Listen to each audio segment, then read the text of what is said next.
Well, hello, everybody. Welcome to another interview. This is an SBL interview for History Value Podcast, and today I am joined by Professor David Johannes Trobisch. And today we'll be discussing the development of the New Testament, the compilation of the New Testament, and the canonization of the New Testament. So welcome to the History Value Podcast, Professor Trobisch. Thank you very much. I'm glad that you have me. You've just recently released a new book of yours. Can you tell the audience a little bit about that before we get to the questions? Yeah. Well, surprised I have it here with me. Mm-hmm. Yeah. So it was released by Fortress Press, and the title is On the Origin of Christian Scripture, the formation of the New Testament canon during the 2nd century. Mm-hmm. And can readers get it on Amazon, Yes. Kindle, and Barnes and Noble? Is that all Yes. out there? Mm-hmm. Gotcha. Just look for On the Origin of Christian Scripture, or for my name, Trobisch, Trobisch.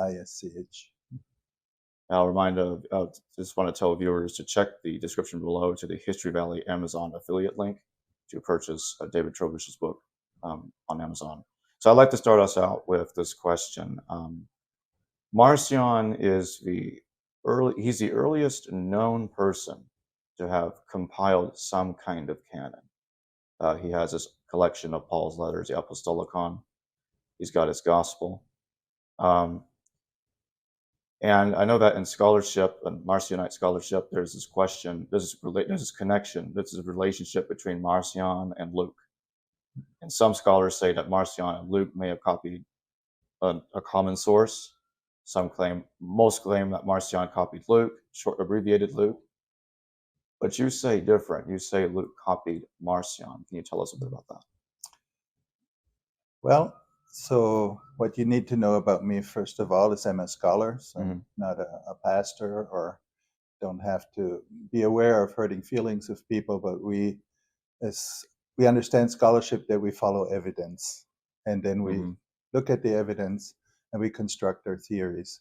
So if there are different interpretations of the same evidence, that is what is to be expected, and this is how scholarship works. So just, even if I have strong opinions on certain things, they've changed, they've grown over the decades that I'm looking into it, and I'm absolutely sure it will continue to be like that, and at some point in the future we may have more of a consensus than we have right now.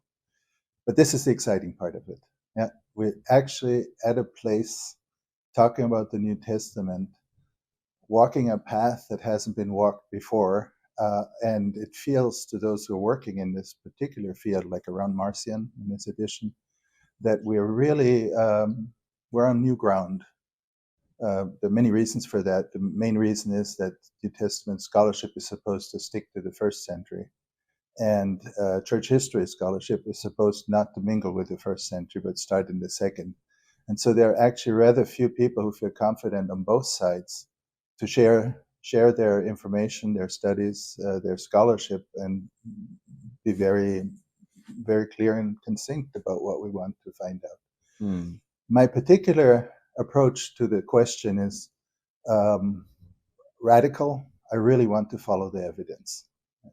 I've found out that especially faith communities reconstruct the story of where they come from and however it began in a very particular way, and if you mingle with that, they won't listen to you. So it's not really a mystery that New Testament scholarship for the last 2,000 years was more interested in Jesus and whether Jesus was a Messiah and what our texts say about that than they were in the historical question.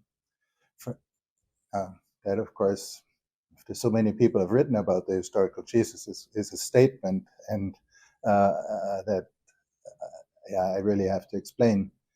What do we have about Marcion, for example? Marcion, we really have very bad sources. The main sources it's really Tertullian, and then we have Clemens of Alexandria and Irenaeus before that, and a few quotes in Justin Martyr, and then you're already, there's not much there. So we really only have one particular date that, as I would call, an unreliable source, Tertullian mentions. That's the year 144, in which Marcion was excommunicated from a congregation in Rome, which means he was in Rome, that was part of our congregation.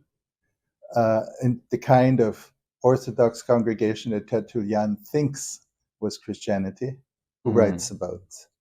I mean, he writes 60, 70 years later. So if you imagine you would have to make a statement about something where you don't have a lot of written records of 70 years ago, whether they were a part of that church or not. Even today, that would be. So it's not a really good source. But this is typically the time that everyone sort of works with, 144. So he couldn't really have been born before 70 and such and such. But for me, this is not a safe place to start. What is much clearer is that he had triggered a nerve. And the writings that we have by Tertullian, if I may just focus on this because he wrote 4 books against Marcion, 5 books, sorry, that the Catholic Christian community that develops during the 2nd century and that then becomes mainstream Christianity as we know it by developing that have to be organized by a bishop. You have a Christian Bible, and there's a 3-part faith, a creed that they all agree on. It's about God the Father, Jesus the Son, and the congregation, the church, and that is fully developed by the end of the 2nd century. And he belongs to this movement and goes back to his beginnings. And in this context, he talks about Marcion. And what really, when he disagrees with what he calls Marcion, hits all these points. The Christology is different, but specifically, he's quoted as having a different, what the Catholics call the New Testament, yeah. And by disagreeing with Marcion on this text, he quotes it. So from these quotes and from his discussions is the only thing how we can reconstruct this book.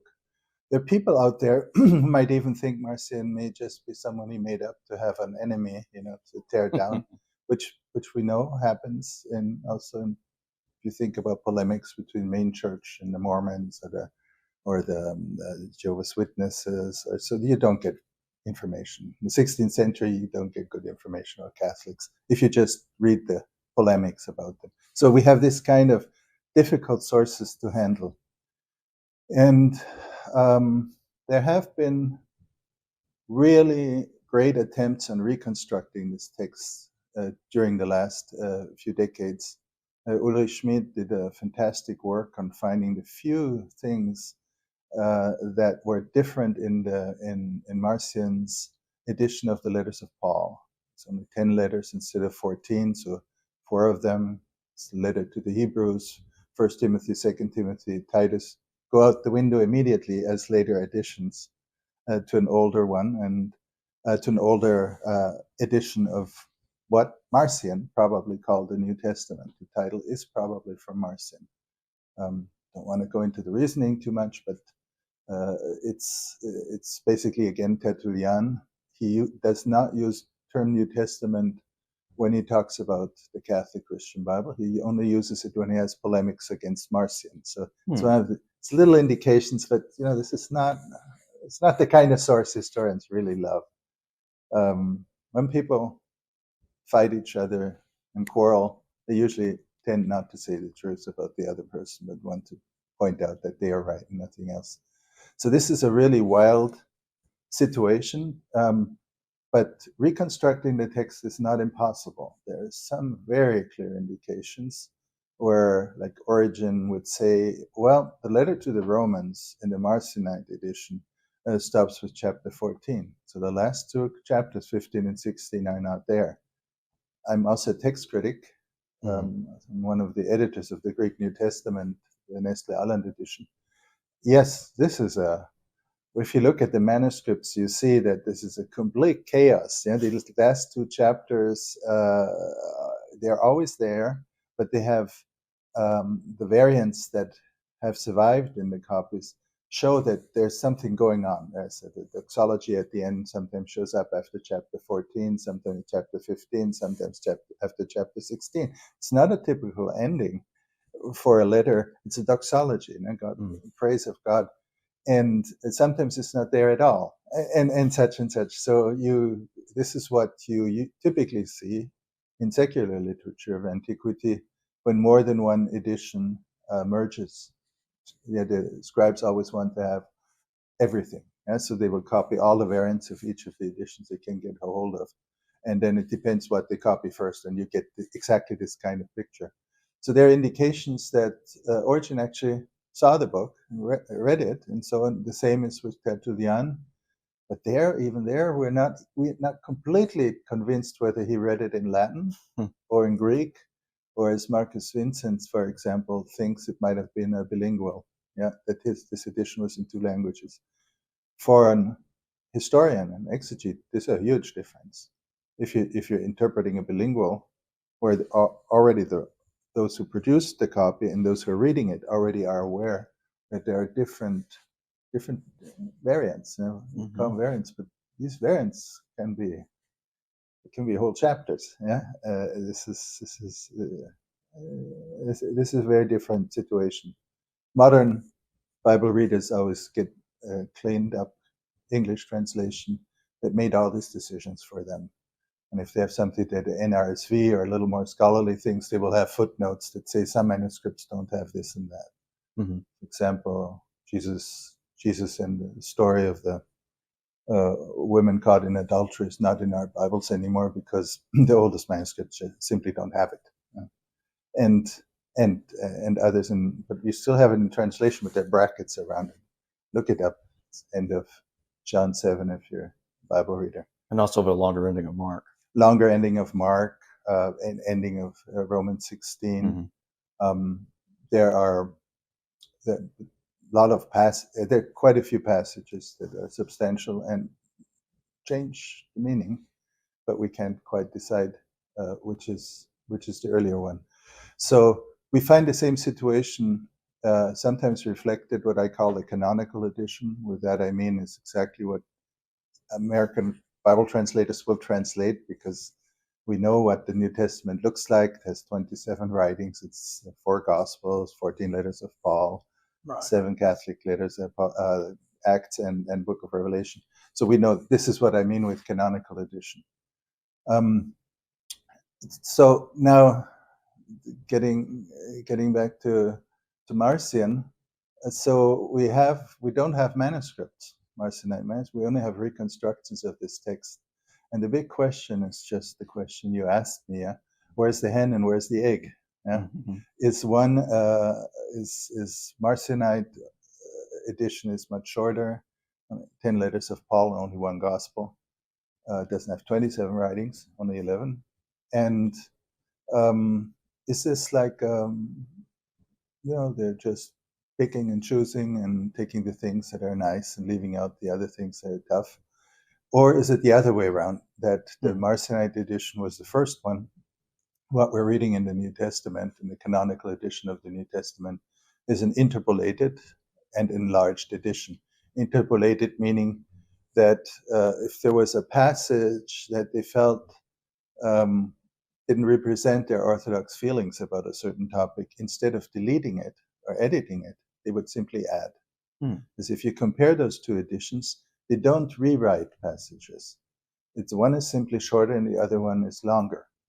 So, and this is the view that is now the one that is disturbing the industry, let me say so, the New Testament scholarly community.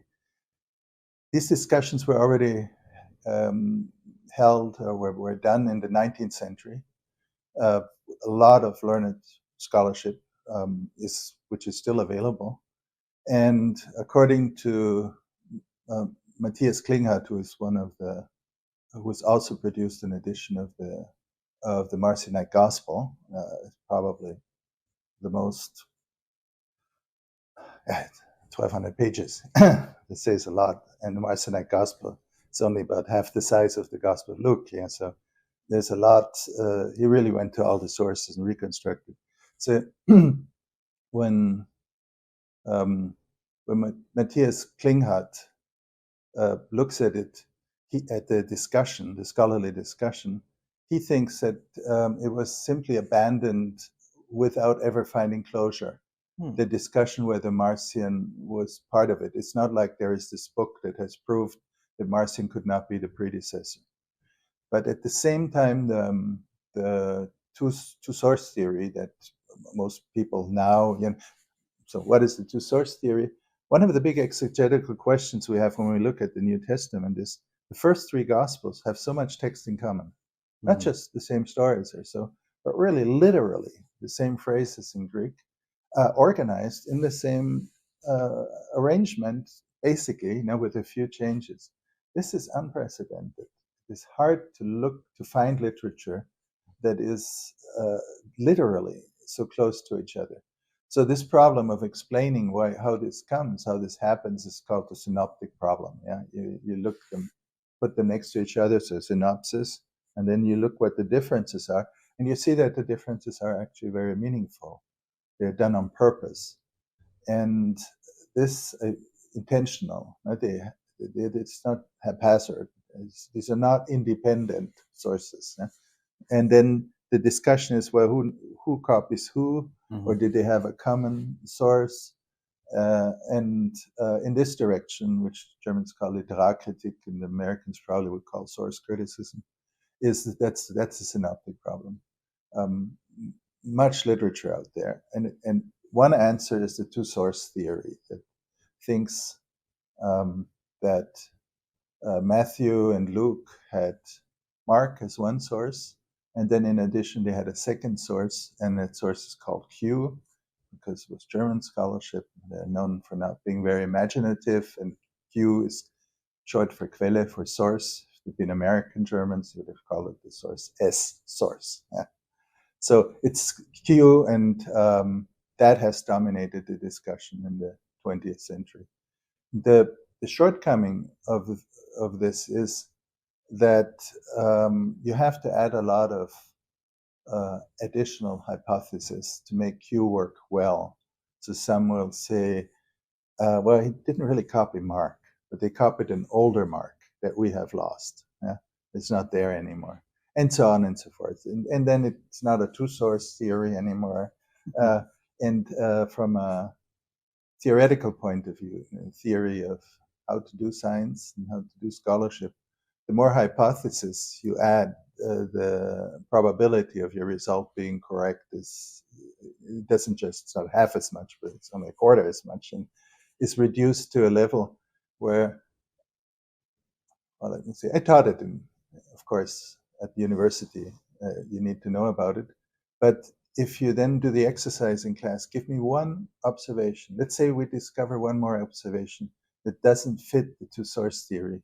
You're hard-pressed. It's such a wobbly thing where you can always add something, take something away, say, well, the text critical record is different, or such. So if you cannot find an observation that can disrupt a theory and prove it wrong, then the theory in general is too general. Then it's almost useless. Yeah? And I'm not talking about New Testament scholarship. This is natural science. This is philosophy. This is any kind of search for knowledge that is based on dialogue and community of researchers will say, well, maybe we can find something better. And the weakest part of Q is that we don't have a manuscript. That this ever was a source, that it was written down, that it was like a book with, you can now find critical editions with chapters and verse numbers, is wishful thinking. I mean, it could be. Scholarship is never about truth. Yeah, it is only on what we can say through evidence and through discourse about what the most likely. It's always, these are probability assessments. What's the most likely solution? So if you have to assume something that you can't put your hands on, it's not. It will not survive very long. If you have another option where you actually have a record, you actually, it existed. You have so many witnesses. This book existed, and this is what the Marcionite edition is. we know that it existed, and we have so many quotes that when you look at Klinghardt's edition, for example, I mean, this, you can, almost every sentence you can put together under certain methodological preconditions. I can give you the weakest point of Klinghardt, but the most reasonable one is, what with those passages they don't discuss, the enemies of Marcion? Well, he says if they don't discuss it, they were literally the same. So if Tertullian just jumps from one chapter to 3 chapters further, the 2 chapters in between had nothing that raised his concern. And this is what Klinghardt does, and this is why you can read it. So all the places that are literal quotes will be printed in bold, and then you'll have discussion in such a. But if it's not been questioned, and it just simply assumes that both parties agreed on the same text, this is not a necessary conclusion, but it is also a reasonable one. Mm-hmm. And this is what scholarship does. So we continue on this path and we'll reconstruct it somehow. So if you do it, if you look at it this way, the 20th century, with holding on to the two-source theory, that was the main dogma, so to say, that was taught. And then starting in the 90s, with Ulrich Schmid and others, more and more felt uncomfortable. The big elephant in the room is Adolf von Harnack, who, as a student, already won a prize for writing about Marcion, and kept to it all his life. He was really a brilliant scholar, but at the same time, it was unclear what he really meant. Sometimes he thought Marcion was older, sometimes he thought Marcion was a reaction to the canonical edition. And so scholars were discouraged to have to take up a fight with the big elephant. And that has, my generation, we really don't, we have, no bone in the, we don't mind hurting the feelings of Harnack. This is all over. And so it started, they started to point out that there are some real logical flaws, and that has never been disproven. And then all of a sudden, the fact that we have a real source makes the source Q look really bad. Why would you have to reconstruct something if you can explain the same differences in the first 3 Gospels and the literal things by, well, that's the book they quoted from, we have it, and the things that are different as redaction, as editorial changes to take old material and produce a certain message, what every pastor does on Sunday when they preach about a church, or what Book of Chronicles does as it rehearses the books of Kings and Samuel. But familiar what editing means. Anyone who ever gotten a scholarly article in a peer-reviewed journal will know that you're talking to a lot of other people, and there's certain agendas that have to be followed to be published in this book for this audience. Right. Like I would expect you wouldn't have everyone on your podcast. You also make your choice who you want to listen to. And users definitely turn off if they're not interested. Exactly. Yeah. So, and this is, I think, the most important thing one should know about the Marcion edition, that this is a new thing. It's not finished. And the really big names, which is interesting enough, like Baidun and Roth and Klinghardt and Vincenz, have worked independently of each other and came to the same solutions, that you must accept that Marcion is older. If you turn around, it doesn't make any sense. Hoffmann is another one who broke the ice already in the 20th century. And but now we look each other in the eye, and see each other and find we come to the same solution, but we did it very differently. We completely disagree on each other's methodology, or not completely. But so this is the situation. My take, I've been sometimes qualified as a revisionist, someone who I'm from Missouri, show me. My mother was born in Missouri. I've never worked for a church. I've worked for universities, but also there, I've worked in Germany and United States and taught for more than 20 years at different institutions. I never had to bend my methods or my view to my employer. And although the Germans wanted me to talk about Lutheran theology, I didn't feel that, I don't need to talk about Paul's reception of Lutheranism. It's the other way around, yeah. And so this is always a love-hate relationship between systematic theologians and exegetes. But I always felt I could follow the path that made sense to me. And for me, it made sense to begin with the evidence. I'm back again where I started. Yeah? And the evidence is blurry. You have to really be careful what you pick to start out to build a theory.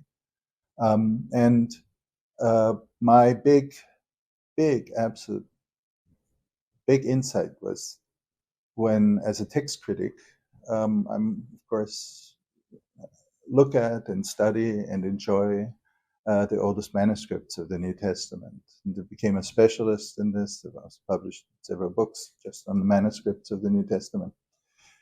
And the absolute striking observation, and I wasn't aware why no one talks about it, is that clearly, if you have a writing of 27 books, and it's like that in all the manuscripts, we have about 6,000 manuscripts.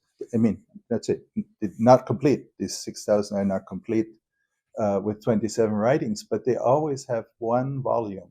The New Testament has 4 volumes. One volume is called the Tetraevangelion, the 4 Gospel book, which already would throw up like 90% of all commentaries ever written. If they write a commentary on Matthew, is this Matthew actually exists? What did the Matthean community look like? Yeah, Luke, this was the Jewish Hellenist. Matthew was probably more like a more traditional Judaizers. So why did you come up with something like that? You have a 4 gospel book. That means everyone who read Matthew also read John and Luke and Mark. So if you want to talk about the genre, don't talk about single gospels. Why do you say that? Well, because it says it. Gospel according to Matthew. Gospel is a term that's never been used for a genre before. Gospel means just good news, or yes, marathon, the Battle of Marathon. He runs back. We won the battle. That's called Evangelion. Yeah, good news. Yeah, well, we're missing on the internet basically. And the gospel according to titles of books are usually, like we do, we would call it the Gospel of Matthew. Yeah, they have this choice, and this is the typical title. You read something not according to Aristotle, but by Aristotle. But why according to? This is unusual. Would 2 editors independently of each other choose such a title? And then Matthew is not mentioned in the book as the author. He shows up as one of the characters. Yeah? But that he should be the writer is quite a statement. Would 2 independent things really think, and why Matthew? Wouldn't be Peter better, or guy who was a little more important? Then Mark, the same thing. Mark is not, word Mark is not used in this gospel. So someone who calls it gospel according to Mark made a very editorial decision. You continue with Luke is not mentioned there in order to find out who Luke is, but now comes that. In order to find out who Mark is, you also have to read Mark is mentioned in Acts of the Apostles, mentioned in First Peter as this is my son Mark. It's a and then you all of a sudden get this idea that Mark, this might actually be the Gospel of Peter, and Mark just wrote it down, which is Tertullian, Irenaeus, all those people who hate Marcion have, for some reason, the same provenance record. Mark wrote it in the first, it was disappeared. Now it shows up again, and we're giving it you. This is a new publication, yeah, 2nd century. The church has taken care of it, miraculously preserved it, and others record Marcion is just absolute humbug. He has really bad manuscript. He only has 14 chapters in Romans. Yeah, so this is how it works. So people who saw the New Testament in the 2nd century and saw the Marcionite edition had a real problem. It really hit the nerve. Yeah, and so this is, and those are the writers that that we have. But to finish, my big insight was there's actually an editorial level to the New Testament that was, I felt, unexpected. For example, the observation that Acts is always introduces the Catholic epistles of James, Peter, John, Jude. It's not like we read many editions that you have Paul after Acts and then comes the up to the 9th century. All manuscripts are the same, are that way. Also, the Orthodox Bibles, many Russian, Greek Orthodox, and Church Slavonic, they all follow this sequence. Also, the first editions, Westcott and Hort, the first printed editions that had real impact followed that sequence. But the first printed editions in the 16th century, done by Stephanus and others, copied manuscripts, rather late manuscripts from the Byzantine era. And there the bishops had decided that probably for purposes of reading, of having the lectionary readings every Sunday, it would be better to have Paul before the others. No? And so they organized for their particular region this new and later arrangement. And Erasmus just happens, he was a lazy guy. He went into the library in Basel and just picked seven, 8 manuscripts, and he didn't even copy them by hand. He just made editorial notes in the margins for the typesetter, and the typesetter wasn't really good at reading Greek, and so the first printed edition of the Greek New Testament, you won't get a hold of it because they had to immediately replace it with another one. Yeah, they had too many mistakes, and every page had 10, 20 mistakes. It was useless. And so, but it is the arrangement that comes through this first printed edition of Erasmus into the King James translation, into the Martin Luther translation in German, and has defined ours. The next edition of the Greek New Testament probably correct that, because that's the history of critical editions, that they go back to the manuscripts, and the more manuscripts you find, the older they are, the better the text is. Those readings have to be put in there. And from those critical editions of the Greek text, all translations in the world are made. So going back, there's an editorial frame of the New Testament that cannot be denied, but has never been taken seriously. Someone must have done that. And that person did not live in the 1st century. And so that was my first book, came out in Oxford University Press, the first edition of the New Testament. And there was an editorial in the Frankfurter Allgemeine Zeitung, a leading daily paper, about this book when it came out, and it said, the Holy Spirit is now out of a job. Because if this is a real person, then much of the kind of inspirational myths around every word is inspired, it's dictated by God or so, goes out of the window. Because it's very likely, like you and me or any other one, that when we experience religion and participate in communities, that we have our own agenda that is informed by what's good and what's bad in our own our own community. Yeah, and if I've also gave courses at very liberal churches where it's almost, if you weren't transgendered, you couldn't really be a member of them. Yeah, it's very extreme. And then you have feminists and you have others who are just as extreme in their conservative view. As a New Testament scholar, it's all right because I'm about the New Testament. I didn't write it. It's not my fault what's in there. But when you look at the New Testament, you realize the way we read it, the canonical edition, that there are social issues that we don't agree with anymore. One of them is the treatment of women. Women should not have leadership in congregations. Another is clearly a homophobic tendency that we think we've gotten over that. I'm talking about Europe now, not so much about North America. They're still in the process, but last 20 years is very clear that it's not an issue even for churchgoers anymore. So that George W. Bush could do his campaigning for his second term by talking to evangelical congregations about homosexuality, it's not imaginable anymore. It's not a topic. Young people are not interested in it. What I'm trying to say is we have our own agendas.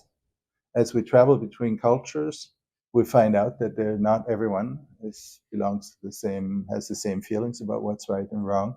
And historically, this is also true for the first century and for the second century. And there are other cultural markers come in that are never taken seriously in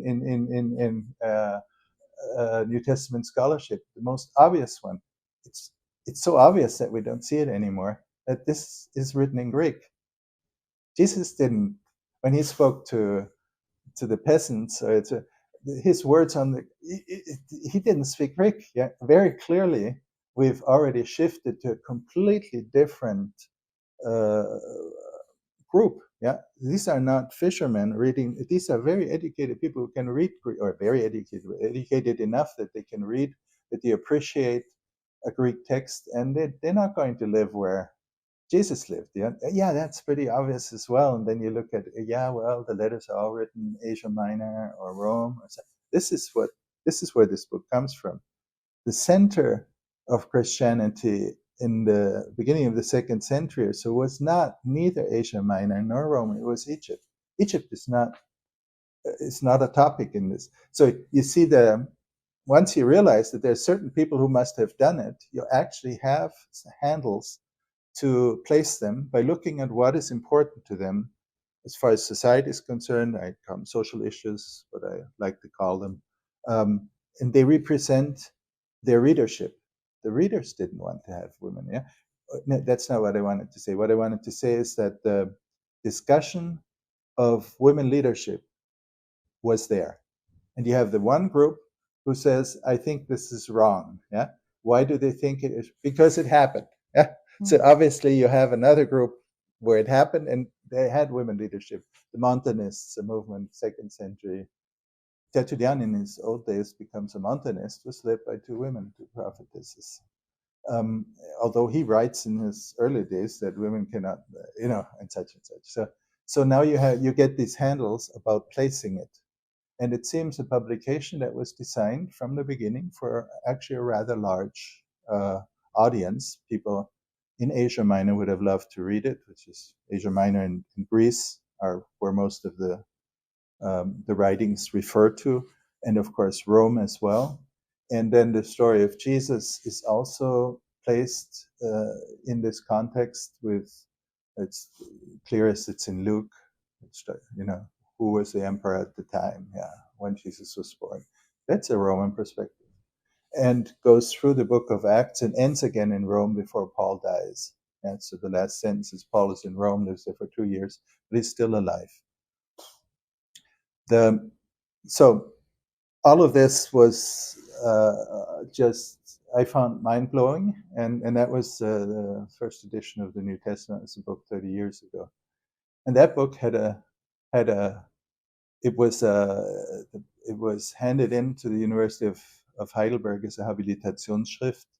In the German system, you have to produce 2 dissertations basically, and they should be about different topics on the same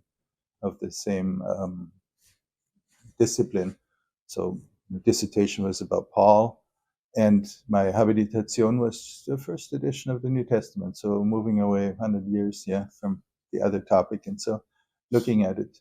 And the third part was delving into how could you still reconstruct when this happened and who was involved, and why are they lying, say bluntly, because they really don't know. I mean, First John is never mentioned. Yeah.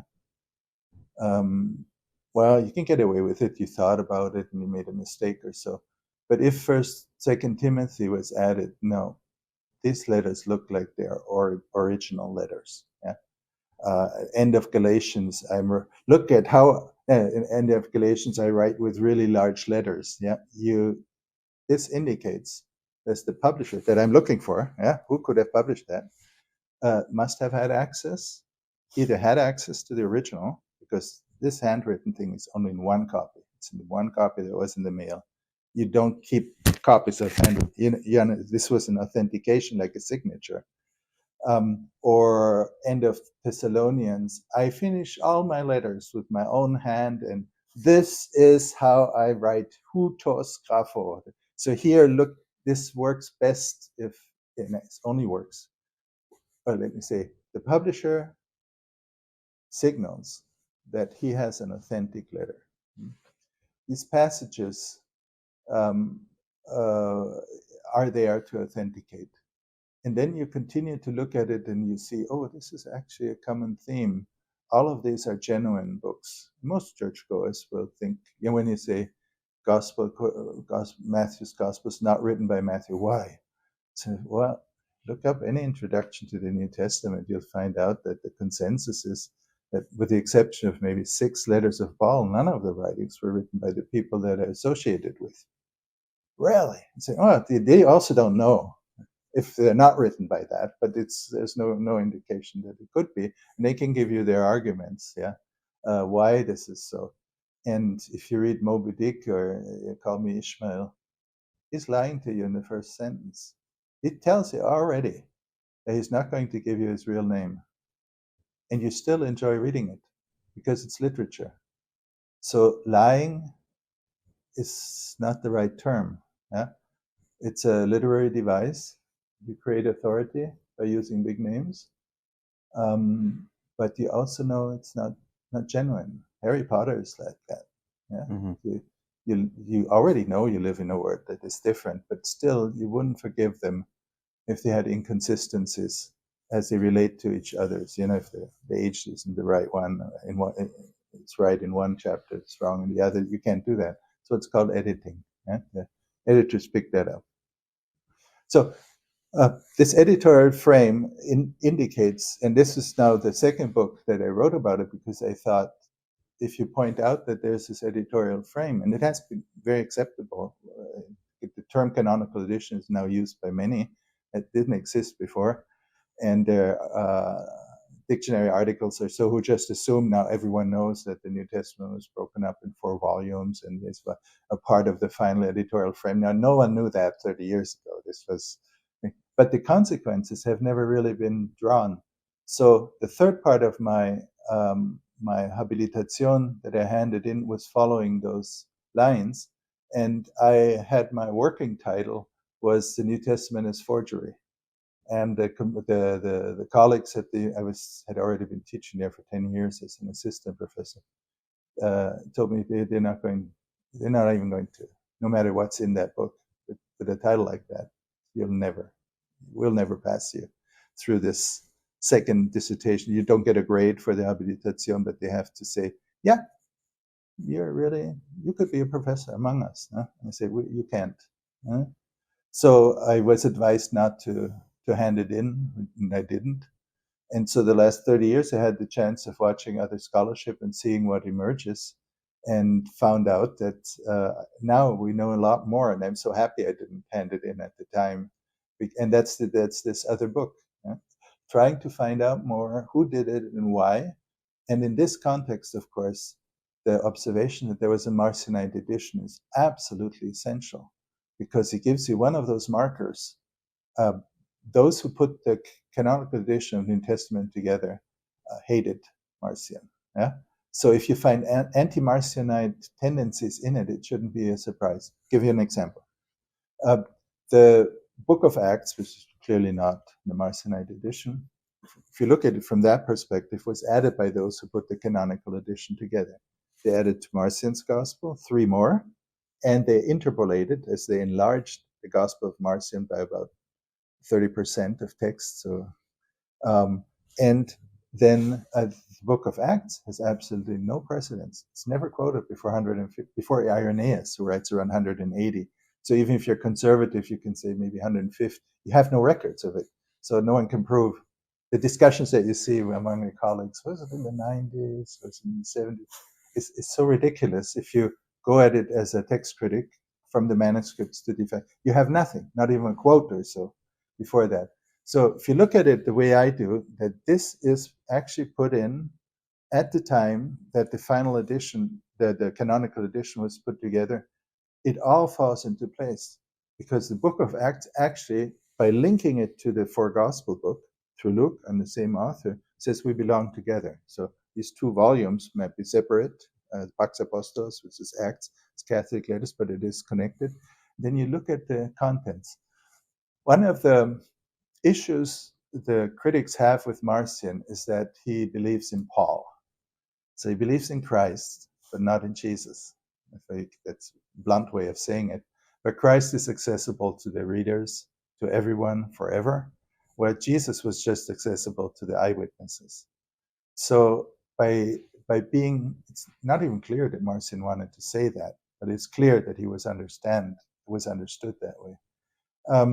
So they want to make sure that that doesn't work. You cannot have Marcion playing out against the other 12 disciples, yeah, and especially not the leadership, you know. So the first letter in the Marcionite edition was the letter of Paul to the Galatians, which describes in the second chapter the big discussion between Peter and Paul. And Paul gets up and just in front of the whole congregation tells him that he's not a good Christian. Yeah. So look for details. It's about circumcision and dietary rules and these kind of things. But this is, well, that's not what we want to hear. Yeah. The canonical edition tries to put Peter and Paul together to fix this conflict. This is one way of looking at it. And if you accept that, just really accepted by almost everyone, yeah, it's you realize that the first part of Acts is about Jerusalem. And it's exactly James, Peter, and John, and the brothers of Jesus who are leading the congregation. It is followed by Catholic epistles, who have the letters of James, Peter, and John, and Judas, the brother of Jesus. And until the half of it, the second half is completely dominated by Paul. And right in the middle, in chapter 15, they both shake hands. To meet in Jerusalem and it's all a misunderstanding. We're really all in the same program. And we write this letter, and it couldn't be a more anti-Marcionite position could not be formulated if you tried as hard as you could. Yeah, the point of this story may not mean anything to us at all, because we are not involved in these discussions. We're involved in feminist discussions. We're involved in upcoming elections in the US. We're involved with all kinds of other issues that we are, Israel and the war in Israel at the moment, that are very pressing to us. And if we'd have to edit the Bible today, we might want to get our point of view in there if we had a chance somehow. It's not just that we could, we actually do. If you look at your Bibles, it depends if it's Tyndale or if it's a Bible Society, whoever printed it, the ones will be very reluctant to give you, they would just want to provide you text by other editions like New Testament for man, the New Testament for women, the New Testament for such and such. They clearly don't want to give you just the text. Yeah, absolutely. So all the editions will reflect that. That's what we're seeing there as well, in a completely different time, with conflicts that are not our conflicts today between Peter and Paul. It's not really a problem. Yeah, I mean, it is a problem in our heads, yeah, when we read this text, but it is not a political problem of if you believe that Paul was wrong, you can't be a Lutheran. No, it's not like that. It doesn't have that.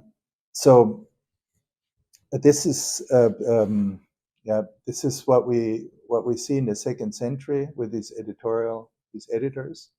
That one of the points where you can place them historically is anti-Marcionite. I gave you just one the Acts as an example, but you can do this with the additions to the Gospel of Marcion to make it the Gospel of Luke, beginning with the first sentences. I'm Luke writing this, and they look at the others. Yeah, well, it's already the third Gospel. You know exactly which others he looked like. So the question that we started out with the synoptic problem: why do they have so much text? Well, he tells you he read them, yeah, and then he criticizes. Yeah, but so disorganized. So I went back, I looked at everything. He's not an eyewitness. I interviewed eyewitnesses. I spoke to servants of the word, as he calls ministers, people who preach, who've seen Jesus probably in such and such. and some are really, I put them in good order. I always think he must have been a German. Yeah, he had the order. And we have this Gospel of Mark, which is absolute disaster if you want to make a timeline or so. Jesus just goes on, speaks, he goes over the water and back, and it's not like a day or weeks or years. You really don't know anything about it. So one of the big shots in New Testament discipline, probably 100 years ago, said, well, it's a passion story. Mark is a passion story. As soon as Jesus goes into Jerusalem, the time ticks from Palm Sunday to his death. You will know every day where he was, where he slept, where such and such. So you say one way of looking at Mark is it's a passion story with a very long introduction. Yeah. So yeah, that's how Luke feels about it. And Luke being the implied author. Let's put it this way, because it's Moby Dick, yeah. Call me Ishmael, call me Luke, yeah. It's the implied author of this, and he went back to it, and he's a great historian. He checked all his records, and then he starts with the shepherds in the field and the angels coming down and what they say and what the vision is. This is not a historical record at all. Yeah, why don't people just say, where here's someone taking a lot of poetic license and he's not even living up to it? Is this ironical? Is he just trying to make fun? Yeah, irony is when you say exactly the opposite of what you mean. Yeah? And then it starts where Marcion's gospel starts. It starts with Jesus going down to Capernaum. And at that point, yeah, you're already through a lot of jungle and of stories that make a lot of sense in the 2nd century. So the way I tried to approach the question about the origins of Christian scripture in the book was first not repeating what I found out with the manuscript, but saying that this is undebatable. It is like that. The New Testament is published in 4 volumes. There's an editorial frame. Someone must have done it. But let's continue. And the next is, well, what do how can, if you want to date something, a writing of antiquity, you have to be aware where the manuscripts are. If you have a manuscript from the 2nd century, clearly was not written in the 4th century. Yeah? But manuscripts are not enough. With Aristotle, you end up in the 10th century AD, but this is a writing. These are writings from 4th century, 3rd century BC. So. And the second is you try to identify the first documented readers. If someone really, and not meaning quoting a verse from the Old Testament, he must have been a Christian. No, he must have referred to the editorial frame, quote something, and call it, this is from Gospel of Matthew, Gospel according to Matthew. Then I know this writing had already existed. The New Testament already existed at that time. And then that's what I did. And as I told you at the beginning, Tertullian, Irenaeus, and such. You can't go further back than 150, if even Papias. Some date him to 110, but only some. This is not clear at all when he lived. And with the companions he's referring to, there are also dates that place him around 150. So I'm looking for safe points to start, not for what the tradition has always used. I couldn't care less about that. If it was wrong, it's wrong. It's still wrong. We don't know. We simply don't know, and we shouldn't be ashamed of saying what we don't know. And so you end up in the second part of the 2nd century, where both the oldest fragments, there are people who want to date them there, like P46 around 200, P52 is now dated between 2nd or 3rd century. It used to be the oldest fragment, 125. That's complete humbug. Go on the website of Manchester, where they're kept, and look at what modern scholarship is. And so we cannot date a fragment to a year 125. That's ridiculous. So, but you end up there. And then the third part was, if this has actually happened in the 2nd century, shouldn't we look at other books on Jesus of the 2nd century? As I started out, my discipline was completely hung up. No, if it's not first century, don't bother. Yeah.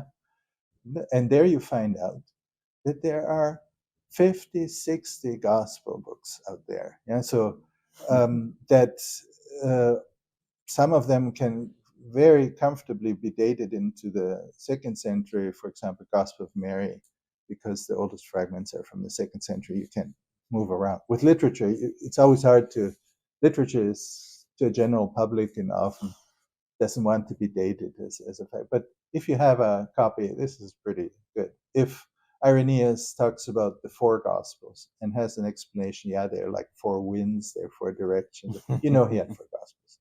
And if it calls him a Gospel of Matthew, Mark, we're looking at the same thing. What's interesting to me was that independent of the New Testament is that there's also a providence narrative. I worked for museums as a consultant and for collectors. And for legal purposes, there's a lot of crime going on in this area. You always ask for provenance records. So can you show me when you bought this manuscript, from whom? Do you still have the original receipt? Yeah, is this a provenance record? And they all have the same stories that Matthew, Mark was in Egypt, and Matthew did it this and did for that reason, and then they go through the authors and how it came together. It's really wild, yeah.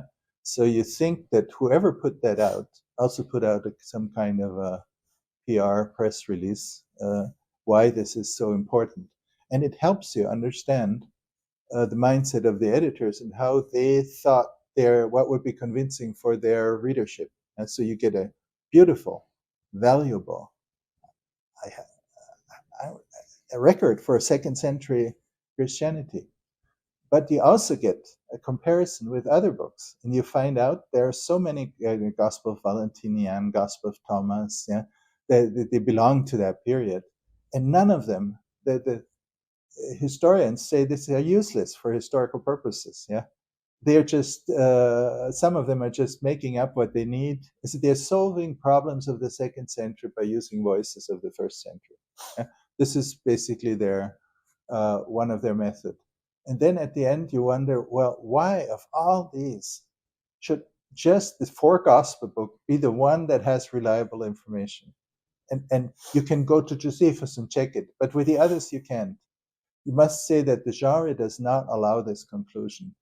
The genre, when Bush, let's say, Trump met Putin, yeah. Well, if it begins like that, you really want to know, is this a joke or is this a headline from New York Times? So genre is extremely important for you then to continue to understand what comes. And if the genre is so full of poetic license, yeah, and just references a certain number of the same actors, like the 12 disciples, you have gospel almost about each single one of them, yeah. You have so many writings of John in the 2nd century. And they're typically, the Nakamada library was a huge find. The translators have sometimes made it so complicated to understand, yeah. The discourse of Seth, the number 2, who's going to look at it? And then you start reading it and you say, oh, I'm Christ, I'm telling you what really happened. I understand that. Yeah, I was up there in heaven. In first person singular, Christ tells you what happened, why he was sent out, what happened down. And then I went, there was a guy, and I got into his body and put on his skin and walked there. And I don't know, was the other dead? It's like an alien, yeah. And then he goes through, and when he's in the cross, that's the same book. When he's on the cross, and he laughs at them. Don't they know that they can't kill me? And he goes back to Father. So you have the same storyline, that all these gospels share some kind of a meta narrative, that there are gods in heaven, a pantheon usually, and one of them, in the Catholic dialect, it's one God, only has one Son. In others, it's not the case. Sometimes through against resistance, and he comes down on earth and tells them what people have to do, who, people used to be in heaven, and then these bad things happen, the demiurge, the world creation is bad, creation is not good. It's not the Catholic necessarily. but there is this under God who just messed up creation. This can all be fixed if you follow what the good news is about, and then you go back, and then Jesus goes back, Christ goes back up to heaven, and now you can experience him. This is the meta narrative that they all share. And then all of a sudden, you think maybe we should be more careful. Yeah, the historical value of these sources is, although we wish it was there, and very clearly they go to long lengths to give you the original autographs of Paul in order to make their point. Yeah, as basically they're forging documents and publishing them, and with the saying, "Well, we had them." Yeah? It's like the Hitler diaries. Then you shouldn't. You are not well advised to think that this is historical information that you're going to get about Pilate. You probably just pulled it out of something where Pilate was mentioned. And they'd say, well, Josephus already. No, Josephus proves in this nothing. All it proves is that those who are supposed to read this also knew Josephus. That's all it proves. So if there is if they count the, in the beginning of Luke, with the census, the story of the census, yeah, that's in Josephus, right? It's a completely different time. It's absolute misreading. Whoever was trying to pull in Josephus did not read it very carefully. Also, when you read Josephus, John the Baptist is well and alive long after Jesus died. Yeah, it's a little unclear in Josephus. You can go this and that way, but it's clear where the editors went. Yeah, so you have indications like that where Josephus is an important record, but only to show what the readings and misreadings of the Catholic Christian community was at the end of the 2nd century. That's the only value it has. It doesn't prove anything. It will try not to write anything that Josephus clearly would have disproved, but they're not all that good at it, really. They're also not all that good at editing. They come back to a book of Acts, which is a problem for interpreters. If you have editors that are very, very strict and you can clearly understand what they're about, it is easier to understand which passages they really loved from the tradition, which others might have been added just to clarify what's right and what's wrong. It's not quite as easy because with editors who are over their head, who are really not all that good. Book of Acts, yeah. You ask someone, when did Paul get his name? When did Saul turn into Paul? Say, well, clearly when he had his conversion. Say, no, just go and read it. He's called Saul for chapters after that. And then it's just Paul, who is also called Saul, and continues. There's no reason, there's no event, there's absolutely nothing that explains that to you.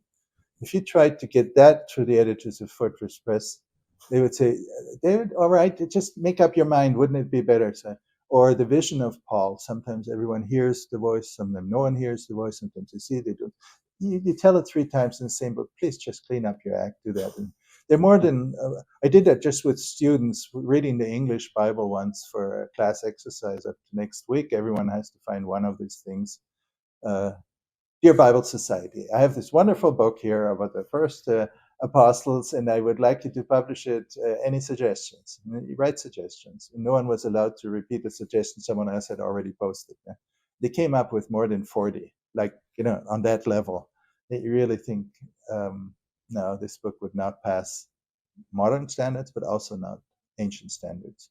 We have very well-written books in the 2nd century.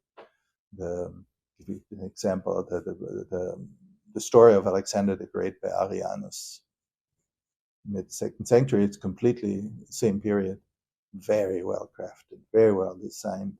If he has sources that don't agree with each other, he'll write them all out and give his own opinion. This is scholarly. You can trust his sources because some of them we are recorded in different ways. Those quotes are literal, are very great.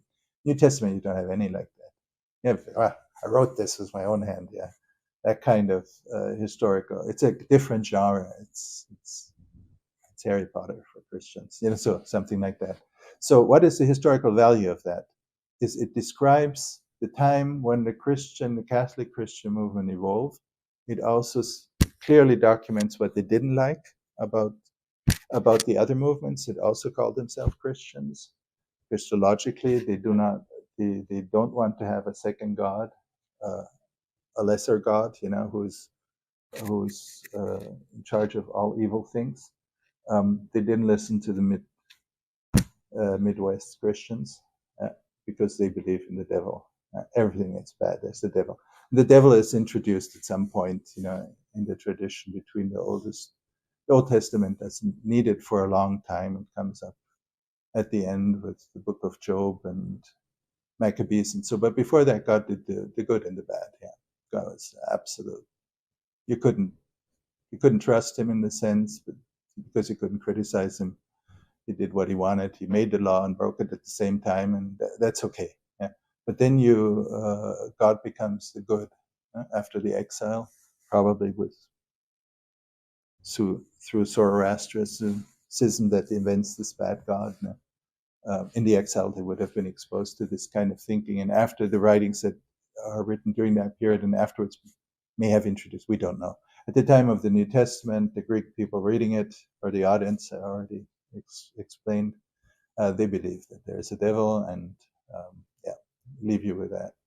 But other Christian communities believe it even stronger and have stronger, better names for that. And so this is the outcome of the thing. We can say more than I could 30 years ago about who was probably involved. It is very clear that the discussion around the Marcionite edition is a very essential one, because you can establish what they added, what they changed, and that, of course, always the editorial perspective gives you an insight into the soul of those people. This is not a negative take on the New Testament. It can easily be constructed like that. People who don't want to look for things that are bad about an author will always find something, and they're usually right. Yeah, this is not the question. But I'm trying to advocate that the New Testament is a product of world literature. It has had an enormous impact over the years, and still has. It is very meaningful to readers. Just like Harry Potter, they don't sit down, did this really happen? It's the least important question. And it helps us reflect our own, for people who have spiritual experiences and don't want to deny them. On top of the mountain, they look down and they just think it's so beautiful. Yeah, it's just I'm so thankful. Well, who are you thankful for? I don't really know. But this is something that transcends our own existence. We know we don't live forever. We're going to die at some point. But there is something that is bigger than us that we share with people who are already dead. Yeah, and that's what I'm trying to talk about. And if you have openness for that realm, this is a great text, and it's always served that purpose. It also served communities to find words and find language to express how they feel about social issues. Love your neighbor as yourself. That's what I mean. That's social. Yeah. Christianity, any religion cannot exist if you sit alone in a room. You need someone to talk about this. That you're probably not really able to discern what God is and what God isn't is also clear. Yeah. But for your community, you may be able to express yourself because they let you get away with a lot. Because they share Catholic, Mary, a virgin who gave birth and had 4 more kids. Really? But if you share that, you're absolutely happy with seeing her as the maid who's given everything she has to her God, and you repeat her prayer from Gospel of Luke or so, which is an addition here, and such and such. Why not? So that's the end of what I'm trying to say. I don't want to destroy the New Testament. I just want people, agnostics, faithful, scholars, critical literary scholars, to appreciate it. This is what it is. Don't make it a book about history. It's ridiculous as saying the world was created in 7 days, when you just have a myth, when you just have this beautiful story about why God had to rest on why don't we work on Sundays? Well, God had so much work for 6 days, and the seventh day he rested, and he rests in Hebrew is Shabbat. So that's why how the Sabbath came. Why do we have so many languages? Well, they built this huge tower and it made God angry and such and that. This is where the languages come from. Where does the wine come? It can go on and on and on. And so the New Testament is a story about where does Christ come from. And the first lines of the New Testament, the Gospel of Matthew, is Biblos, Genesios, Jesu, Christu. Biblos, book. Oh yeah, I'm having a book. Yeah, right. Genesios. Oh, Genesis. Is that a reference to the first book? Literature is playful. It has connotations on many different things. They have to be historical. Maybe the author itself didn't know. Maybe the editor didn't know. Maybe they just loved it. But it also means Genesis, like in English, something that develops. Yeah? So maybe it should be called the book about how Jesus became Christ, the development of Jesus Christ. Yeah, and that would definitely describe exactly what the New Testament is about. It tells you where Christ comes from in this playful, Harry Potter-like, literary, mythical stories about early apostles. But don't make it a history book. It never wanted to be one. It should never be. I say that. I'm trained as a historical critical scholar. So for me, this is not, it throws out 80% of my education. It places what I learned historically critically. You say all these methods are correct, but you need to be sure that it fits the time and the place where this thing was written and published. So other way to say historic criticism is absolutely okay, but just take it seriously as a product of the second century, and then be more reasonable.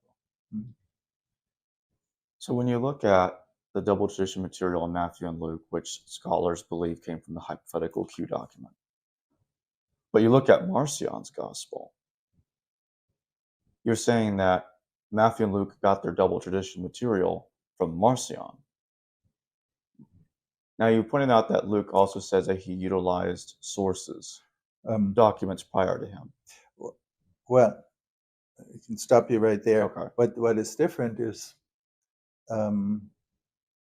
falling into the trap that Matthew and Luke and John are different people. Yeah? Okay. And this is not a necessity. The reason for that is simply the form critical analysis of comparable literature. And if someone writes, they say, Christ wrote this book, my story, something like that, you clearly know that you cannot deal with an author in the sense and separate them. So you would have to, if we could just for a moment forget all the valuable and great historical scholarship that the New Testament discipline is built on, just for a moment, and say we didn't know anything about that, you would assume that someone sits down and says, I'm going to take the persona of Matthew. I'm doing this Moby Dick thing. And this is why I call it according to. Yeah? Gospel according to Matthew is not the same as a gospel written by Matthew. And I'll just, because I've been a teacher, university, most of my life, I make this a writing assignment for next class we meet. Please, all right, from the perspective of Matthew. Yeah. Let's take one scene. So the healing of the healing of someone who can't walk anymore. Yeah, just do this. You have just right from perspective of Matthew. You could do that anytime. Mm-hmm.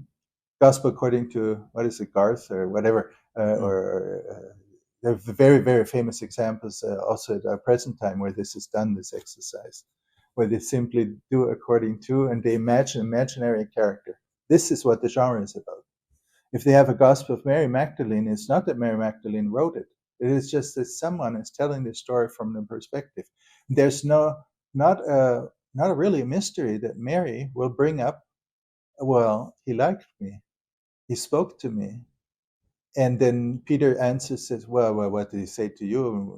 Well, he spoke to you as well in private, didn't you? Gospels say that. They spoke to private. Yeah. So what did he say to you? Well, the other day, when I slept, I saw Jesus and he came and he talked to me. That's a vision.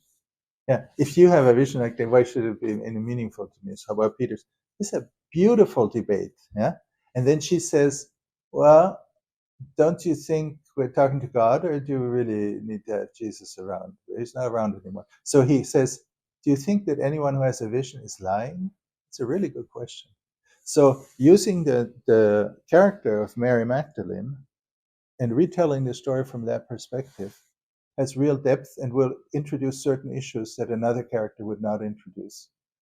This is how you should do with Matthew. And then you realize, oh my God, he has a genealogy. Well, you found out because the title tells you, according to Matthew. Who's Matthew? He's a tax collector. Of course he has records. Of course he knows who's related to whom. He'd be a good person. Yeah. So if you read the beginning of the New Testament to an American audience in classroom, this was the son of this and begot this and begot this, they're asleep in the third or fourth sentence. Yeah. If you imagine a second century reader who may have asked, how could someone from Nazareth is never mentioned in the Old Testament, be the son of David? Really? I mean, this is so obviously a lie or historically wrong. I mean, yeah, he found a genealogy. You will have a quiet room. You will listen. Where? And it ends with, it doesn't end with David. David is just in the middle part. Then it continues and it goes all the way to Joseph. But then, unfortunately, it's not the father. But that's, from a legal point of view, is not the real issue. So using the persona of a tax collector makes complete sense for the beginning. Also, the last sentence of this is the only gospel that has an appearance of Jesus, on the mountain, what we call the Great Commission. And Jesus, it says the 11 were there. Yeah, Matthew was one of them. And Jesus says, now please go out into the world and tell everyone what I taught. Well, that's what this book is about. It's written in the language of the world in Greek, and it is about Jesus' teaching. Yeah, you have it's a Gospel of Matthew from a literary critical point of view. It's a beautiful. It's, if you allow yourself to read it the way it should be. Yeah. And so what you just said when we're rehearsing the two source theory, they assume there's a different author of the first century who wrote one part, different author of the second century, and they do not appreciate that this is not the kind of genre that would want to do that. This is a genre like Mary Magdalene's position, who wants to make a statement that is valuable for the readership that they're working for in the second century. You cannot break them up into different, the ones are Jews, the others are Hellenists, or so, no, because it's all in the same book. Both of them are reading this book. Mm-hmm. So that's the explanation. Is the explanation for the common material should not be sorted out, differentiated between what Matthew and Luke have in common, or but Mark, the separation of Q only came into existence because they were trying to explain why Mark doesn't have it. But if you look at the other Gospels as creative writing exercises, let's say at least Matthew and Mark, then of course, and Luke, they will have parallels, they will have literal parallels, because the idea is, yes, the tradition that Marcion has is right, but it is as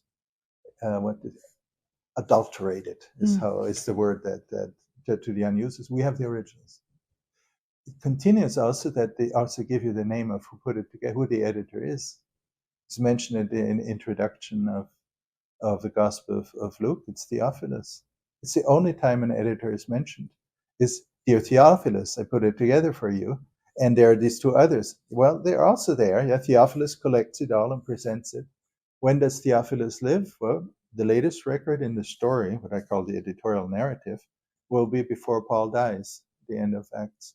So you have a situation where the editor, who also put the Gospel of John together, says, I have this manuscript, we know it's from John, and at the end he says, if we publish everything we know about Jesus, I think, singular person, so that the whole world couldn't hold those books.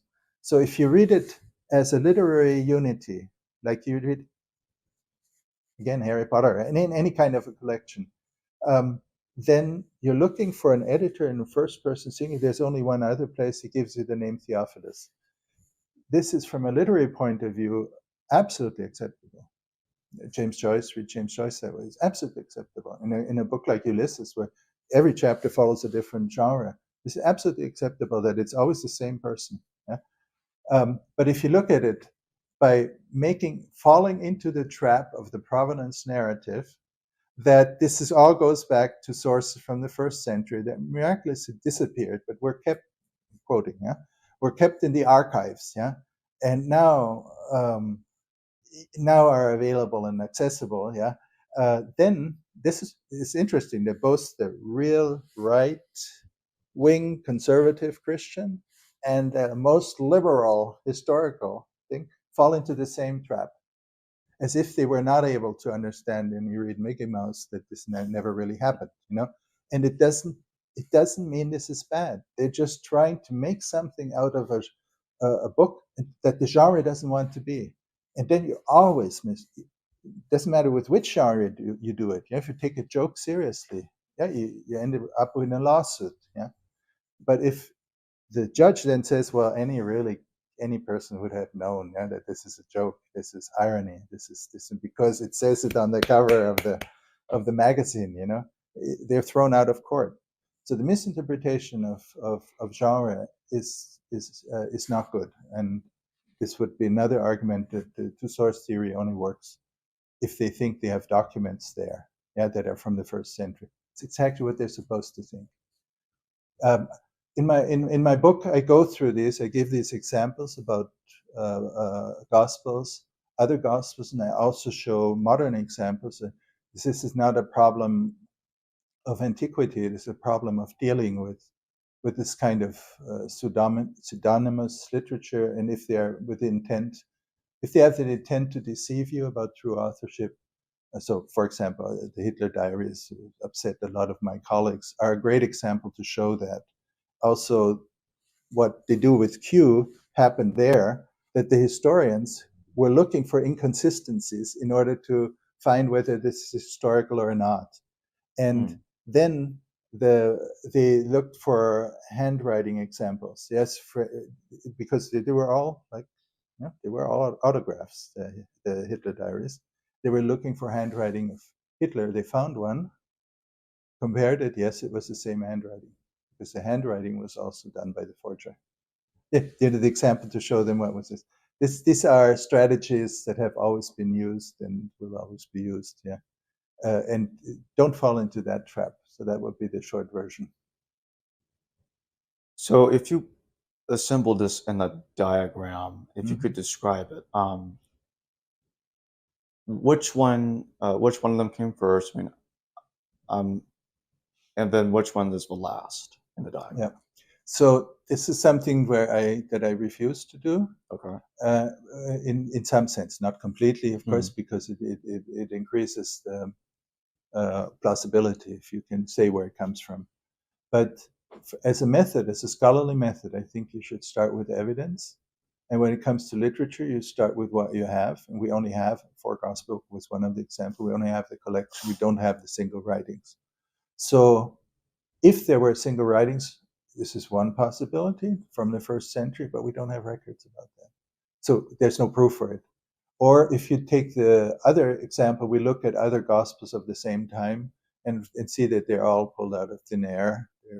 It's poetic license. It's what a pastor will do every Sunday on the pulpit, and it never goes to prison for that. There's nothing wrong about that. Then I'd say, unless you really show me some clear proof, like we'd have a manuscript with 3/4 of Mark, completely. It doesn't have to be from first century; it could be from 6th century. So, but clearly has their own pedigree. This isn't. Then I'll be the happiest guy in the world and say, yeah, now we actually have something where we can build our theory on. But I'm not interested in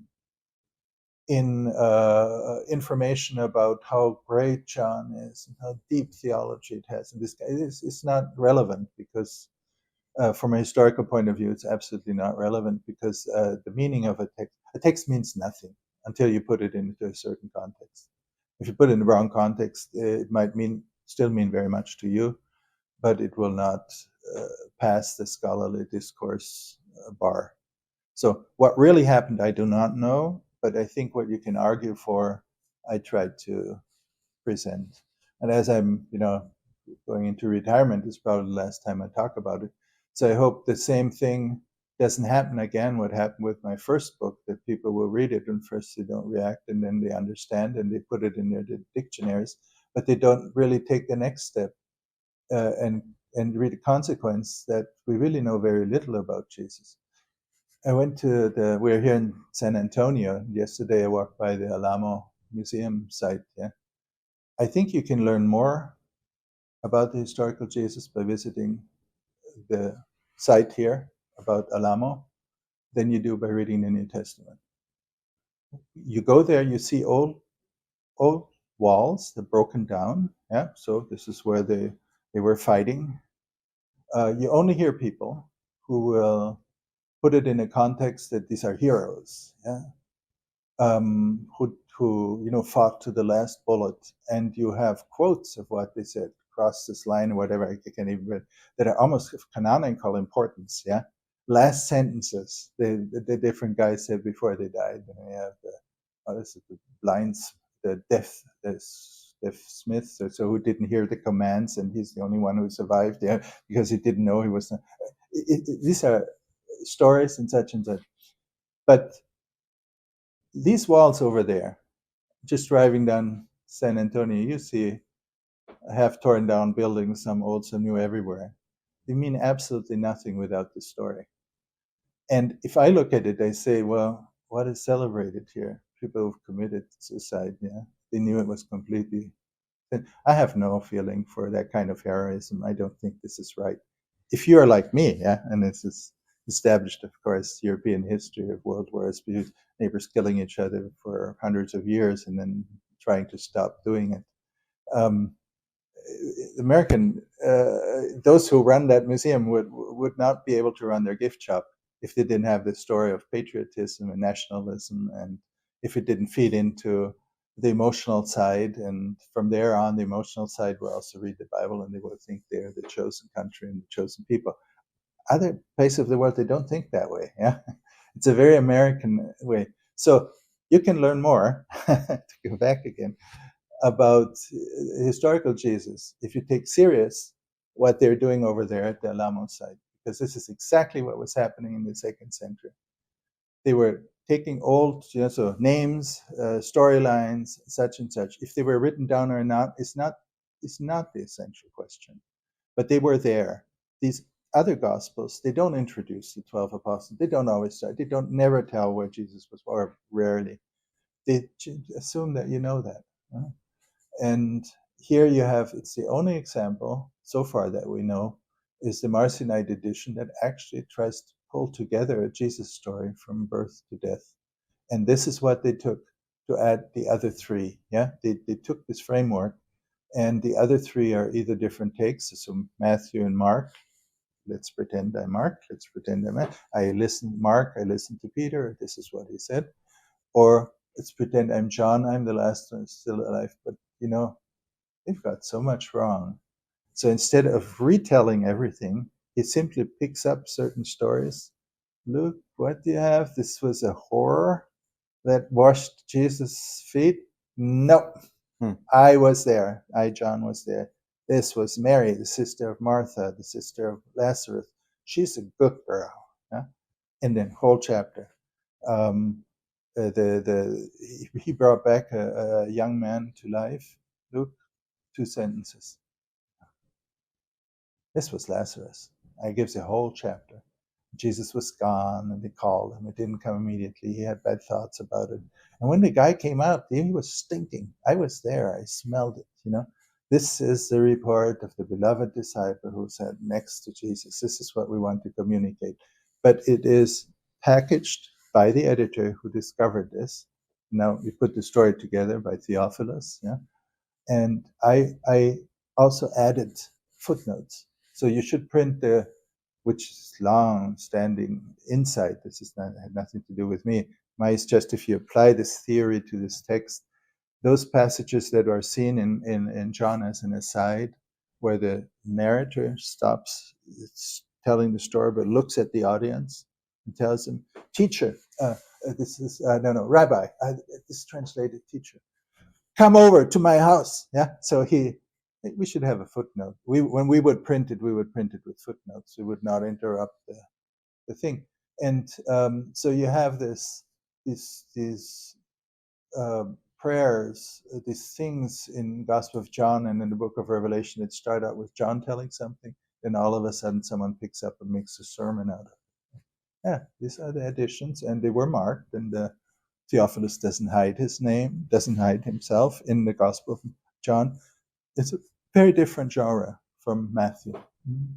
So in this book, the last part, I thought maybe I would like more people to follow through with this. So I'm just went through all 27 writings and just briefly sketched out synoptic problem, how this completely is different now. And at the end, the big thing that will really hurt, if this is correct, is not historical Jesus, that we can't really say much about him. Everyone in the field knows that anyway. Yeah, you don't have to do it as complicated as I do. But the real difficult thing is, why in the world do we think that Paul ever existed? Because we now see that they added so much to Paul in their edition of the Marcionite edition. If this is that you really wonder, if the only thing that was really, or the most important thing in the letters of Paul in the beginning of Galatians, is that there's only one gospel. And if anyone comes and brings you another one, even if it's an angel, they're lying. And if this wasn't, the letters of Paul weren't simply there to authenticate this gospel that he refers to as something that I received from before, without giving any kind of sources or reasoning for that. So that's exactly what the Marcionite edition looks like, a gospel, anonymous gospel. Jesus is not even clear of his relationship to Son of God. He disappears at the end. There's no ascension. Yeah, all of that needs to be fixed in the canonical edition. So you're saying that the epistles of Paul, at least to you, look like they seem like that they were created in their original form before they were added to significantly to confirm the Marcion's Evangelium. Exactly, because here you have clearly he writes very early, Paul, so as early as 4 or 5 weeks. If you just use 5 weeks after the resurrection, he never saw Jesus, which is for the readership extremely important, because they also never saw Jesus. He describes his what Acts makes a conversion experience, but how could you convert from a Jew to being a Jew? Is as an out of body experience in 2 Corinthians 12. I don't know. With me, he sees himself from the outside. He talks about himself in third person, and then God talks. He's sick, and he asks God to please heal him, and then God says, "No, I'm not going to heal you. My grace is sufficient for you." And that defines this character, and it also defines second century readership, and also defines us. I had to train pastors. I could not train them how to go into a hospital and heal the sick. I could train them what Paul had in his message. That'll all be good, and if you encourage people to accept their sickness, and so it somehow uses a fictitious character, maybe fictitious, or a historical character, but giving them a voice, like the other writings of the second century do, in what I feel a very meaningful, very deep sense. I've never really had love of this Christian movement to think that being healthy is the only way you can prove you're a good Christian. And what I mean, but here comes, of course, my socialization as a Lutheran in Europe, but being able to deal with the defeats, with the sense of loss, if people die, close friends, brothers die. That I felt was a very valid message for me from reading the New Testament. So in hindsight, I think maybe this is why I started my scholarly work with reading Paul. So at the end of my scholarly career, so to say, to realize that I fell into the same trap. Yeah, somehow is a little sad, but I'm not the only one. But on the other hand, it enriches my experience. I'm actually talking to a fellow Christian from the second century who's communicating in a very complicated way, because I'm a complicated person in a complicated society, and think scholarship brings you closer to the truth, or so, which it doesn't. It communicates something to me that is that I need to hear. You know, could you imagine literature or any kind of art doing a better service than trying to reflect on who you are and helping you through tough decisions? That's why we read. This is why we read literature. And in my closing question, can you talk about a bit about Polycarp and why you believe that he's the one that assembled the New Testament? Yeah. So early on, when I thought I need to identify the person, the provenance narrative that is provided by the different always leads to Polycarp. He's a bishop of Smyrna, and it's not quite clear when he died, but between 155, 165. It's the interpretation of the records where some differ. But it doesn't matter. It's the middle of the second century.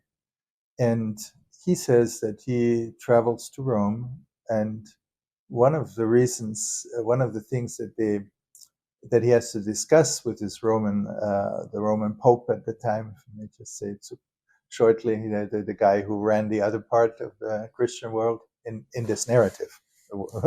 Egypt is never there. And the big difficulty for them is to decide on the practice of the church when to celebrate Easter. And if you haven't realized yet, now as a Christian, Christianity has never been able to celebrate Easter on the same day, the most important holiday. And the reason for that is actually the four gospel books. So in the Gospel of John, Jesus never celebrates the Passover meal. He dies at the same time that the lamb is sacrificed. Whereas in the first three Gospels, the lamb is sacrificed and eaten and in the evening, so it's actually a Passover meal. And then the next day he dies. So this is our Thursdays when we do our Passover in the Catholic tradition. But this has not been really, this is different. Now, the other problem is that it's based on the calendar, on the moon calendar, and Passover is celebrated on a different day every year. So by knowing those, when Passover was on Friday, you will come up with a different year of his death. Then you have to combine Passover with Pilate. Yeah. So how often was Passover on a Friday during Pilate's term? And then you come up with a certain number of years. If you think that Passover was celebrated on Thursday, it would be different years. And so we, if we knew when Jesus died, we would celebrate not Easter. We would say, or we would celebrate, this is 1921st anniversary. We don't do that because we don't know, and it's a problem of the records. In the second century, when Christianity with the Catholic just means there's only one church, it should have everyone in there. There can only be one God and can only be one church, and they had this kind of global identity. They couldn't accept practices like that are so divisive. They celebrate on different days, the most important holiday. So the Romans thought about excommunicating the Asia Minor Christianity. We're not part of this. You're not Catholics, and the Minor Asian community returned the favor. And so the two leaders meet. That's a historical thing, and it's always part of this provenance article and provenance narrative. And if and when they meet, They discuss it, and then they decide it's not important. Just let everyone do the same thing. It's something church has never again done. Yeah, it is very unusual. Typically, you just Constantine. One of the first things he did was say that's not true, and he set a calendar. Yeah, but that's much later. And so if you want to date literature to a certain period of time, and I have the editorial interest. The editorial interest clearly says we have four gospels. They disagree on when Jesus died, but the position is it doesn't matter. Then you have a link to a historical event that can be dated with Polycarp and Anicetus, and that was my early thought, and thought this is something that needs to be clearly taken seriously from a historical perspective. But then again, and then it continues like that. Polycarp knows Onesimus, who is mentioned in Philemon, the letter to Philemon. Onesimus is a bishop, becomes a bishop in Ephesus, and all of that is clearly, if Polycarp had said that these letters of Paul that clearly were published from an autograph are not an autograph, and he'd never seen them, it would have no chance to be published. Yeah? So his signing off on this is another important historical observation that needs to be considered. But I now understood that could also be someone like Irenaeus, who lives a few decades later. Just knowing the story is enough for him to appear. And it might very well be that he wanted me to think that it was Polycarp. These are murky waters, and we'll go to heaven independent of the decision how this is going to be resolved. But as scholars, our job is to do our best and to introduce new insights, new data, and answer old questions. Well, hello everyone. Welcome to another video on History Vibe Podcast, and today I'm joined by Professor David Trobisch. And today we're going to be discussing Paul's letters. Do any of them, or can any of the texts in them, trace back to a historical Paul? When did they first emerge? And what is the connection between them and Marcion of Sinope? It's good to have you back on the show, David. Well, thank you very much for inviting me back. This way I have the feeling I didn't offend you the last time, and so hopefully we'll be you didn't offend me at all. I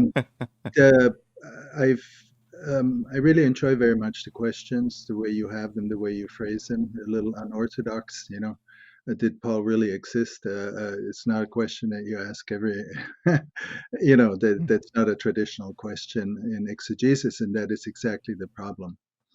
And if you don't mind, I would like to present how I would go about answering such a question. Yeah, so methodologically, there's no use if I tell you yes or no or such a thing if you don't know why I feel that way, why I argue that way as a scholar.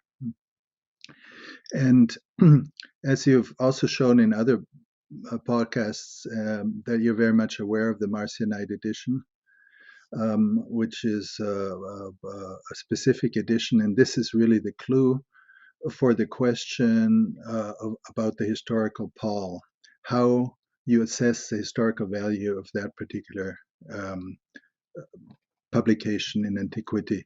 And so I would like to talk about the Marcionite edition before, just to give viewers who may never have heard anything about it a little bit of an overview what the discussion is.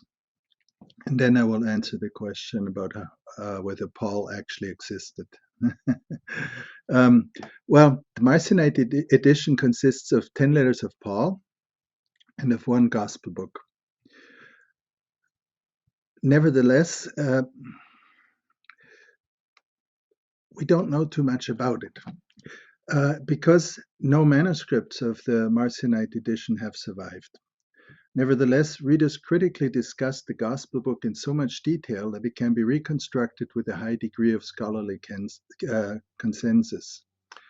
The text of the letters, however, is not attested very well. So, of the 10 letters of Paul, we do not have as good a record from readers who read that book in the 2nd century as we have about the Gospel. So, how do you go about literature if something like that happens? And then the best way to interpret fragmentary elements in any kind of literature really is to let the context interpret. The letters of Paul in the Marcionite edition are not transmitted just as a collection of letters of Paul, but they're always transmitted together with a gospel. And so, if you want to know something about this part of the collection, the letters, and you have another book that comes with it, the gospel, it will help you interpret and answer the questions. Who is Paul? What is the role in it? What kind of story is told? Because every collection also tells a story. It is not simply an assembly of individual documents, but these documents were put together by editors to present a specific narrative. Editors of collections create a narrative context in which whatever they present to the readers makes sense. So the scholarly consensus assumes that the title of the gospel book that was part of the Marcionite edition was simply gospel, Evangelion. So not gospel according to something or something like that, just Evangelion. When you look at the letters of Paul, the first letter presented in the collection of Paul's letters is a letter to Galatians. And in the first passage of this letter, Paul denounces the authority of any other gospel book. In no uncertain words, Paul expresses his disgust at anyone who might turn, quote, to a different gospel than, quote, what you received. Even if, I quote again, we or an angel from heaven should proclaim to you a gospel contrary to what we proclaim to you, let that one be accursed. So the editorial narrative of the Marcionite edition presents its gospel book as the only acceptable one, denouncing all others as fakes. So let's talk briefly about the gospel. What does that look like, the Marcionite gospel? The first and the last sentences of the Marcionite gospel provide a rather simple frame. Jesus enters the story without further introduction as he goes down to Capernaum, and he leaves from Jerusalem at the end of the book. I'm reading the very first sentence of the Marcionite Gospel to you now. In the 15th year of the reign of Emperor Tiberius, Jesus went down to Capernaum, a city in Galilee at the sea in the territory of Zebulun and Naphtali. So the beginning of Jesus' public presence is clearly dated to, quote, the 15th year of the reign of the Emperor Tiberius. Tiberius was installed by the Senate in Rome on September 18, the year of 1414, indicating to educated readers that the story of Jesus, according to this gospel, begins between September 29 and September of the year 30. So it's very clearly dated in the very first sentence.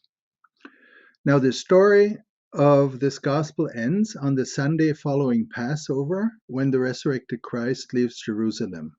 There's no year given for that particular event. So the story does not cover the whole life of Jesus. There's nothing about birth narrative or childhood or anything like that, but it just covers a section of Jesus' life. And when you read it literally, which, literature is called literature, because you allow yourself to listen to a narrator, you trust them, and only this way can you enjoy Star Wars or something like that. If you say, this could not have happened, let's not read it anymore, you're already out of the picture. So literal reading is actually a very scholarly reading when it comes to literature. So this story of Jesus could cover as little as 6 months, because between September and the Passover of the next year, that's the smallest amount of time. The book itself does not give you any more clues. It's not like in the Gospel of John, where for 3 times he goes to the Passover. Then it must be at least 3 years. No, it could just be 6 months. It could also be 5 years. We really don't know. So although there are no stories about what Jesus did before he arrived in Capernaum, the anonymous narrator informs readers that Jesus grew up in Nazareth, and he is referred to once as Jesus the Nazarene. We get more information. His father is called Joseph, and in one episode his mother and his brothers are mentioned, but no names are given. We also receive the information that Jesus lived in Capernaum. The stories follow each other in an episodic fashion. Jesus travels in the region but always returns to Capernaum. And then, at some point in the story, he begins to travel toward Jerusalem, where he dies and where he appears to his followers as the resurrected Christ. This is so the frame of the story. We'll now concentrate on his time in Jerusalem. Jesus comes to Jerusalem and teaches regularly in the temple. Readers are informed that, quote, the day of unleavened bread, which is called the Passover, was near. So for the first time, you get a little bit of a sense. There's an event in the year, so you know we're probably talking about spring here, or certainly talking about spring. And a few sentences later, the readers are told, quote, the day of Passover came on which the Passover lamb had to be slaughtered. So the mention of Passover and the Passover celebration provides a timeline for his time in Jerusalem. The other point in time that readers receive in this gospel is that Jesus is crucified the day following the Passover dinner on a Friday. The story ends with the discovery of the empty tomb the following Sunday morning. So he dies on Friday or Saturday, and then Sunday morning is when he's resurrected, or the discovery of the empty tomb. Let's be more careful. On that day, Jesus appears twice, once in the afternoon and once in the evening. And then, quote, he departed from them late Sunday night from Bethany. So even the town is mentioned where this happened. To read you just the very last sentence in the reconstruction and translation of Matthias Klinghardt to give you a sense of how this gospel ends. But he led them out to Bethany. He led the disciples out to Bethany, and lifting up his hands, he blessed them. And it happened when he blessed them that he departed from them. And they returned to Jerusalem full of joy, and they praised God at all times. If you're very literal, he departed from them. He went away. This is not an ascension or so. It is just a regular word. So Jesus, in this gospel, comes down to Capernaum, is in Capernaum in Jerusalem, and then he passes and goes on again. That's what the text is. Yeah? So the narrative perspective of this gospel book is a perspective of an authoritative, omniscient narrator. This is not a perspective of, like, say, an eyewitness or so. I was there, I saw Jesus, and he said this. No. This is someone who knows everything, doesn't give you all the details, yeah, just decides what he wants to say.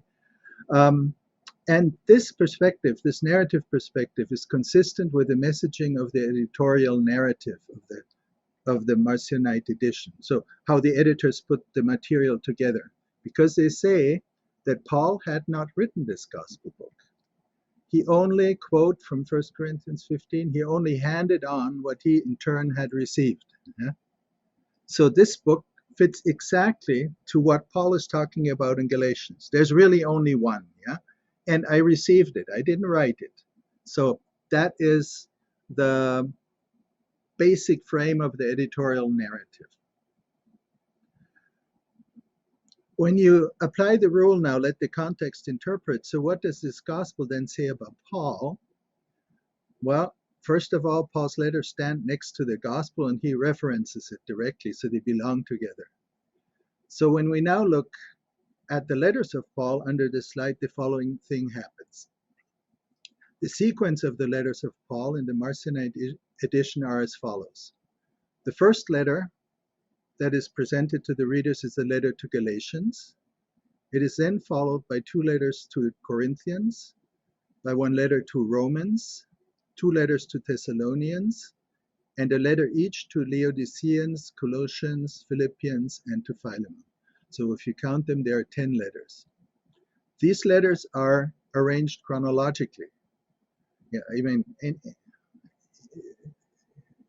easy to understand that editors of a letter collection would want to present them chronologically. This is probably what 9 out of 10 people would do automatically without any kind of instruction. And this is exactly the kind of order that we find in the Marcionite edition. These letters tell a story, and the story covers roughly 12 months. It takes the readers, in letter to Galatians, it takes the readers from Damascus to Rome. That's the overall trip that Paul makes within 12 months. The plot of the story is driven by the conflict between Paul and his rivals, the disciples of Jesus and the brothers of Jesus. So a letter to Galatians sets the stage by explaining that Paul traveled from Damascus to Jerusalem, where Jesus' brother James and Jesus' disciple John and Peter asked him to raise money for the poor in Jerusalem. So first thing readers read, actually the very first chapter, is that Paul travels to Jerusalem and that he has a meeting with Peter, John, and James being the brother of Jesus. And the outcome of this is that they can convince him, persuade them, force him, whatever you want to use, to raise money for the poor in Jerusalem. Whatever that term exactly means is, interestingly enough, not completely explained in the letters. It could just be people who have no money, who are poor, but it could also be a self-designation. There's a quote in the Talmud that seems to read it that way, a self-designation of the leadership in Jerusalem. Jesus proclaiming, that you should share all your belongings, and so you should not try to become richer. So it would make sense that they call themselves that way. We really don't know, but we know that Paul committed to it in this story from the letter to the Galatians. So what we also learn here is that conflicting parties meet, and what these parties are: the brothers of Jesus. In this case, only James is mentioned, but in 1 Corinthians, it says the brothers in plural, and we know that Jesus has 4 brothers from other traditional sources or such and such. So the other brothers are not mentioned in this case, but it's more than one brother. Shortly after this meeting in Jerusalem, Paul clashes with Peter in Antioch. And now the conflict between Peter and Paul is built up. This is really about this. For every story, in order to move the plot, you need to have a conflict. And a conflict is a situation in the narrative world where you have 2 parties where, if it's really well written, usually the readers can understand that both of them are right, but they cannot come together. They cannot agree. But you can understand one side, you can understand the other side. This is why modern film dialogue is extremely important, because with every dialogue you switch perspectives. So when you analyze stories, looking for conflict helps very much in understanding how the plot is constructed and why you really want to know how it continues. You could also call it a theme. The conflict between Peter and Paul is something that on another level might actually have political consequences. If you read that from a 4th century perspective, for example, Peter really much looks like the Pope, and Paul looks like something else. So, and there it becomes more thematic than actual historical or something like that. So now this was Galatians. They are followed in a collection by the 2 letters to Corinthians, who document how Paul's fundraising campaign was sabotaged by the hostile followers of what he calls the super apostles, which are Peter and the brothers of Jesus, who are explicitly mentioned in the first letter to the Corinthians, and they are referenced in the second letter as super apostles. As Paul made his way from Antioch via Ephesus and Macedonia to Corinth, these letters cover, 1st and 2nd Corinthians cover this trip. So to just read them at face value again, you see how Paul travels uh, um, from Antioch, where the falling out with Peter, gets to Ephesus, and then crosses the water, goes to Macedonia, in this case Thessaloniki, and Philippi, and then through Athens goes to Corinth. This is nicely told. From Corinth, then, Paul's own words in the Marcionite edition, he sends a letter to Romans, and he sends 2 letters to the Thessalonians. Paul writes the remaining 4 letters, the one to the Laodiceans, to Colossians, Philippians, and Philemon, from captivity in Rome. I'm doing a little bit of difficulty. I could just say that he writes the letter to the Romans, but this is not what he does, because what we have in the canonical edition is an edited version of what the Marcionite edition presented. That has actually 2 more chapters, and so on and so forth, than the letter to the Romans in the Marcionite edition probably had. So if I say the letter to the Colossians was written there, you still have to think this is not the Colossians that we're familiar with when we read the New Testament, but it is probably an earlier form. This is what we'll have to talk about later. If you follow this storyline, you get Paul from Damascus through Rome, through Asia Minor, through Greece to Rome. And you know that it took about a year, because he gives time in the letters. Actually, you see, well, you get a timeline that is for everyone who wants to look for it. He will see it, or she will see it. So the trip took about 1 year, and the story is open-ended. In the Marcionite edition, the conflict between Peter and Paul remains unresolved,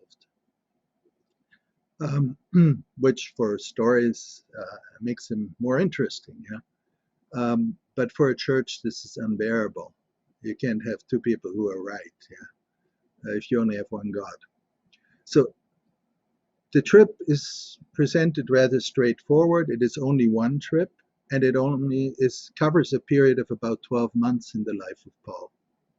In the 2nd century, when Paul's letters are read as part of the Marcionite edition, Paul the Apostle becomes a role model for readers who never met Jesus of Nazareth and who base their identity exclusively on a spiritual experience of Christ. 150 years after Jesus died, no one can come and claim, I was there, I saw it, and this is what he said. So the readers can identify with Paul much more than they could identify with someone like Peter, who saw Jesus. Yeah. So like Paul, readers only know of Jesus through literature. In his letters, Paul explains that Christ was sent by his Father, died as Jesus on the cross, and returned to heaven, from where he shall return soon to judge the living and the dead. This is what Paul knows about Jesus and what he says. Experiencing Christ supersedes experiencing Jesus. Paul is more important than Peter. Christianity is born. Yeah? It's not called the Jesus movement. It's called the Christ movement, because Christ is the spiritual side and Jesus is the human side of this phenomenon, of this movement. So the theme in this story of the letters of Paul in the Marcionite edition is really the conflict between Peter and Paul.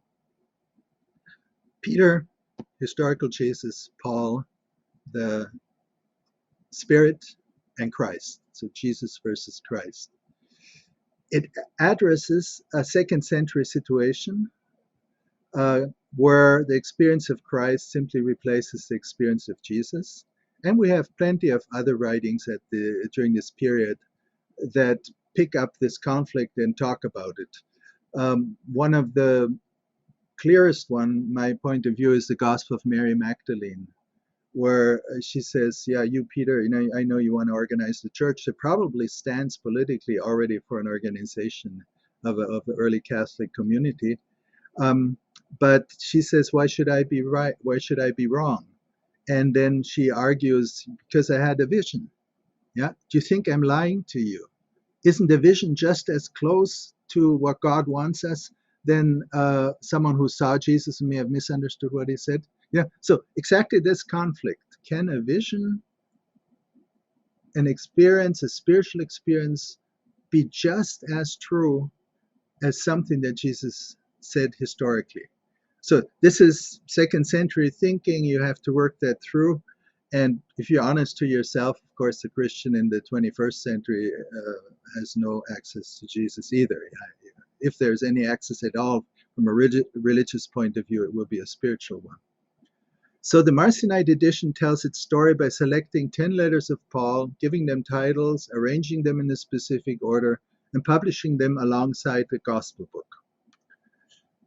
The protagonist of the plot is Paul. The antagonists are the disciples of Jesus and the brother of Jesus. Just as a Gospel book only covers a limited period in Jesus' life, the letters also only cover a limited period in Paul's life. And now comes the reflection that will lead us to the historical question. The editorial narrative is not a historical assessment. When you read literature, anything that you read in literature can be historically true, and it can just be product of the imagination. We call it poetic license. We can tell stories about the future, like Star Wars, or we can retell stories about the past, and we know a historian will be upset. They say, this is not what happened. Who cares? Yeah, Monty Python, yeah, and Life of Brian, yeah.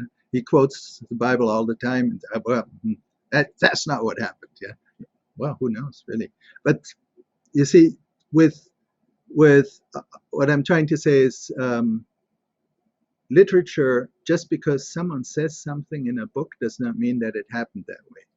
This is an absolute, very simple assessment, and unfortunately, human tendency is, if it's in the Bible, it's historical. It must have happened. There's absolutely no reason why it must have happened just because someone tells a story. And that is, of course, also true for the editorial narrative of this collection. So one should not assume that any publisher would publish any letters without editorial changes. I wrote my dissertation on letter collections in antiquity and looked really at every letter collection that was published between 300 BC and 300 CE. And it's just very clear that the genre is just like a modern genre. If a president publishes letters he wrote during his period as a politician, of course the publisher will have to have say in it, and say, well, do you really need to have the greetings to your little daughter for her 15th birthday in there and how much popcorn she ate? No, we don't need that. This is not why so every letter collection that is published is not identical with the kind of text that was in the mailbox. A letter in an edited collection may reflect a historical letter, but it also may be fictitious. No editorial narrative should be taken as historically reliable without independent confirmation. You can check literature by checking historical sources, yeah, but literature in itself is not enough to say whether it is historical or not. You need to be able to check that. One of my examples where it became so clear to me. So when you read Kafka describes trip to New York in his book, and the first scene is that the ship goes into the harbor in New York, and there is this statue, and she's there with a sword in fire. No? Now the historian would say that's not true. The Statue of Liberty doesn't have a sword in fire. No, but the angel outside of the paradise does have one. And so by telling the story that way, someone who is immersed in biblical imagery gets the message. What he's trying to say is those people have the feeling they're entering paradise. Human beings were kicked out, yeah, and now they're entering paradise again. And in some way, the poet Kafka in this way actually pretty well reflects the identity of this new country. They have to find a national identity, although they come from everywhere and they hate nothing more than immigrants, and they don't realize they're immigrants themselves, so because they're going back into a paradise in their mind, yeah. And you can stand to it how you want. You can like it, not like it, but it is a way of doing that. So no one will. I think most people will agree that Kafka is an artist, is a poet, is a good writer, and so and he's saying something with that. So if you twist historical facts and you find out as a historian that the historical facts are told differently in this story, you actually have something to interpret. Why is that the case? Yeah, it could just be a mistake, but it doesn't have to be. They probably have a message that they want to get across. So also the historical accuracy of the letters of the gospel or the gospel book cannot be assessed. The message of the historical publisher is easy to grasp. The publisher of the Marcionite edition told readers three things, in my opinion, as an interpreter. One, that a certain Paul was the author of the letters. He makes very clear these letters are written by a person whose name is Paul. Second, that the selection, title, and arrangement of the letters reflected Paul's intentions. As the editor of a letter collection will not necessarily want to abuse the author that they're publishing, letting him say things that he doesn't want to say, but he presents it as if this is really what Paul wanted to say. The author of the letter wanted to express it that way. Going back to Galatians, the fight with Peter. Then in, let's say, Philippians is a wonderful text to say there are Christians out there that are really happy that we're in prison, and but we have to live with it, such and such. What's Peter? It's the other side. They're happy that Paul is in prison in Rome. Wow, that's quite a story. Now that's the Marcionite edition story. Then, so certain Paul wrote the letter, that the letters are presented, the letters of Paul, and arranged in a way that they reflect Paul's overall message. This is how the editors understood Paul's case. This is how they present the story. And the third thing they want to get across is that the gospel book was the one Paul had received and promoted. So it is older than Paul. You may call it the gospel of Paul, but don't misunderstand it as something that Paul wrote. But it is the gospel that he received, and this is why it is his gospel. This is what they want to get across. In the New Covenant, if the title of the Marcionite edition was actually New Testament, which, one would probably better translate it as a new covenant that God makes with the world. In the New Covenant was the title of the Marcionite edition. If this is the case, as some scholars have suggested, it reflected Paul's remark that he, the main contributing author to the collection, and his associates are ministers of a new covenant, or servants of the New Testament. Let me quote from 2 Corinthians, where he uses this language. Not that we, so Paul and his associates, not that we are competent of ourselves to claim anything as coming from us.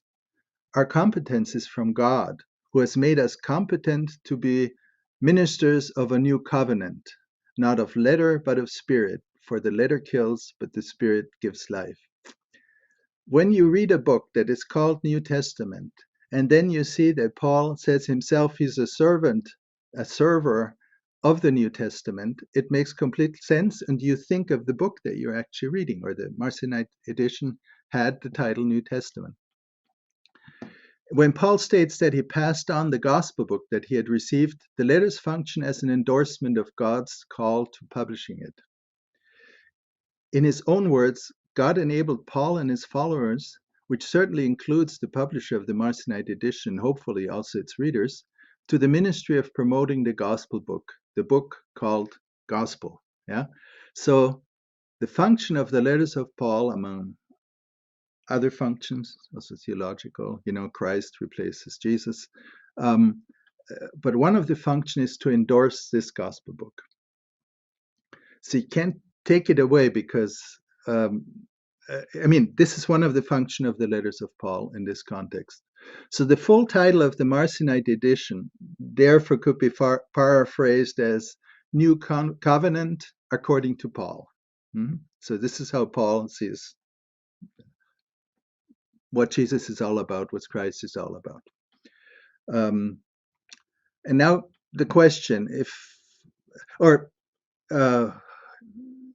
Yeah, so I'm really talking not about the New Testament as we read it, but about this Marcionite edition. It also had the title New Testament.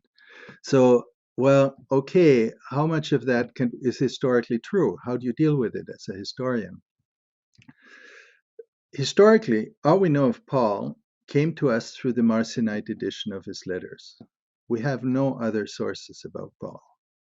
This is not like this is a historical person who's mentioned by 3, 4 people, and we have a document where he bought a piece of bread or something like. No, we have nothing. All we have is the Marcionite edition that presents letters from the name of Paul, who's otherwise completely unknown. No manuscript of the Marcionite edition survived. Only critical remarks from those who had seen the publication. So it's even worse than that. We can't even touch the book, the letters of Paul. The gospel we can recreate very with high confidence, because we have so many information of people who read it and they didn't know each other. What they had in common was that they'd all seen this book, and they especially quote those things that they don't like because they're different from the canonical edition of the New Testament as we read it today as part of the Christian Bible. So, but we don't have the same documentation for the letters of Paul. So this makes it, of course, hard.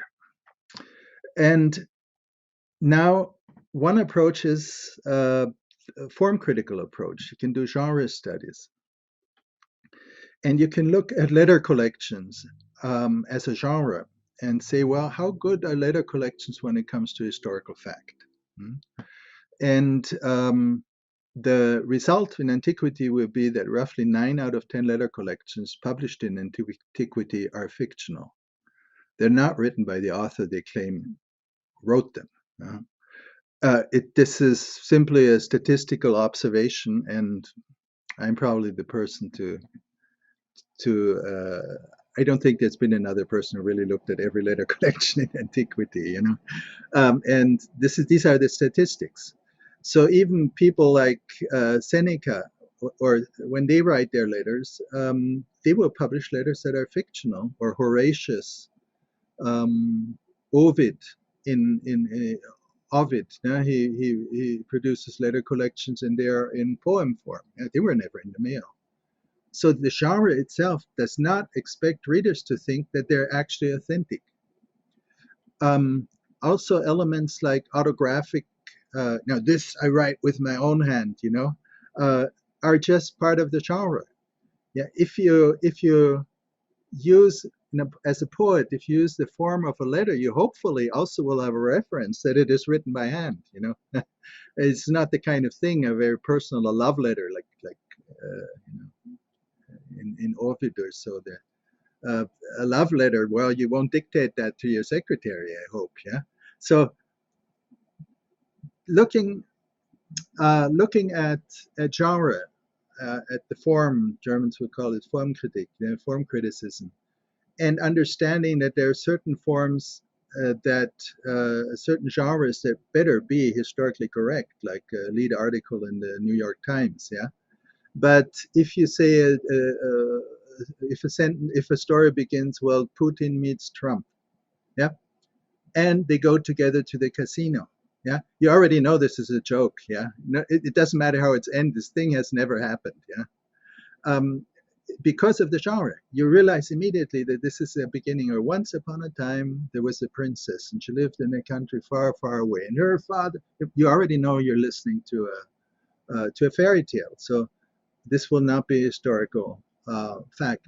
And so when you look at letter collections, simply from a statistical point of view, you must be very weary. This does not mean that just because they say this is a letter, that it actually was a letter. In biblical literature in the Old Testament, you find that in Ezra and Nehemiah, where letters are quoted with it, or First Maccabees. My God, they have fun making up letters, just to prove that they're right and that, well, to this day, now that they're really the owners of the Gaza Strip. That's what you find in First Maccabees. Already everyone has given it to them. Letters are belong really to to a genre that lends itself to be fictional. Um, I'm sure Screwtape Letters, C.S. Lewis, Goethe, love stories in letter form and so. So that doesn't help us at all. At least if we don't know anything about Paul, if we have absolutely no historical thing at all from the letters of Paul, that shows that he knows something. If Paul knows that a certain, who was the governor in Damascus, yeah, at a certain period, that means nothing, because this is what a poet, of course, a writer, of course, would research. He wants it to be plausible. It cannot be used as historical proof. So the letters of Paul and authors who publish their own letters, yeah, redact them very carefully. In antiquity, almost contemporary of Paul, that would be people like Cicero, yeah, who during his lifetime only published 2 books of 2 collections of letters. And they were only there, they were letters of recommendation. Everyone should study the master of the style. Yeah. So he very carefully made, this is not what was in the mailbox. Or Pliny, another bestseller, end of the 1st century. Yeah. He probably even hired people to write those letters for him, because people like to read them, like a feuilleton. So the letters of Paul in the Marcionite edition were attached to a gospel book that had been handed down as trustworthy tradition according to literary Paul. And this could be a grandiose effort of self-endorsement of the publication. The letters authenticating the gospel and the gospel authenticating the teachings of Paul, a popular feature of edited collections of documents. Again, based on genre studies, forgeries usually authenticate something. It seems like a wild thing, but they have to forge something to say that something else is true. They're lying in order to provide proof for something else. Is a very common reason for using the name of another person. Yeah, forgery is forgery has nothing to do with truth. A forgery can actually say the truth, but the person who writes it gives authority to that particular document, and if it's not really the person that you pretend to be as you write it, then you can call it a forgery. So you, with the intent to deceive. Yeah, I don't want to go into it, but you can take your driver's license, for example. You can't just write a driver's license. No. The driver's license is only valid because it was issued by a very certain person or a certain institution. And if you pretend to be that institution and start printing driver's licenses, you're a forger. Yeah?